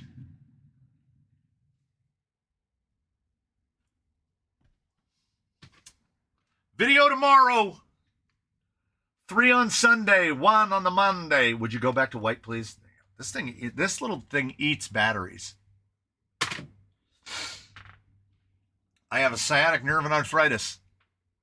SI joint, baby. Arthritis, both sides. Spine hurts forever. Thanks so much, everybody. Thanks for all the gifted. Thanks for hanging out. Thanks just for being here. Have a good one, everybody. I am going to drink a coffee drink, which is a little bit of coffee and a lot of bit of ice cream. And here's what's weird. It doesn't make me feel weird at all. It's the sugariest thing I will have in an entire week, and I feel absolutely fine. I don't understand it. So then I'm gonna try to force my wife to pick dinner. I'll let you know how that goes, and I'll see y'all next time. Have a good weekend, everybody.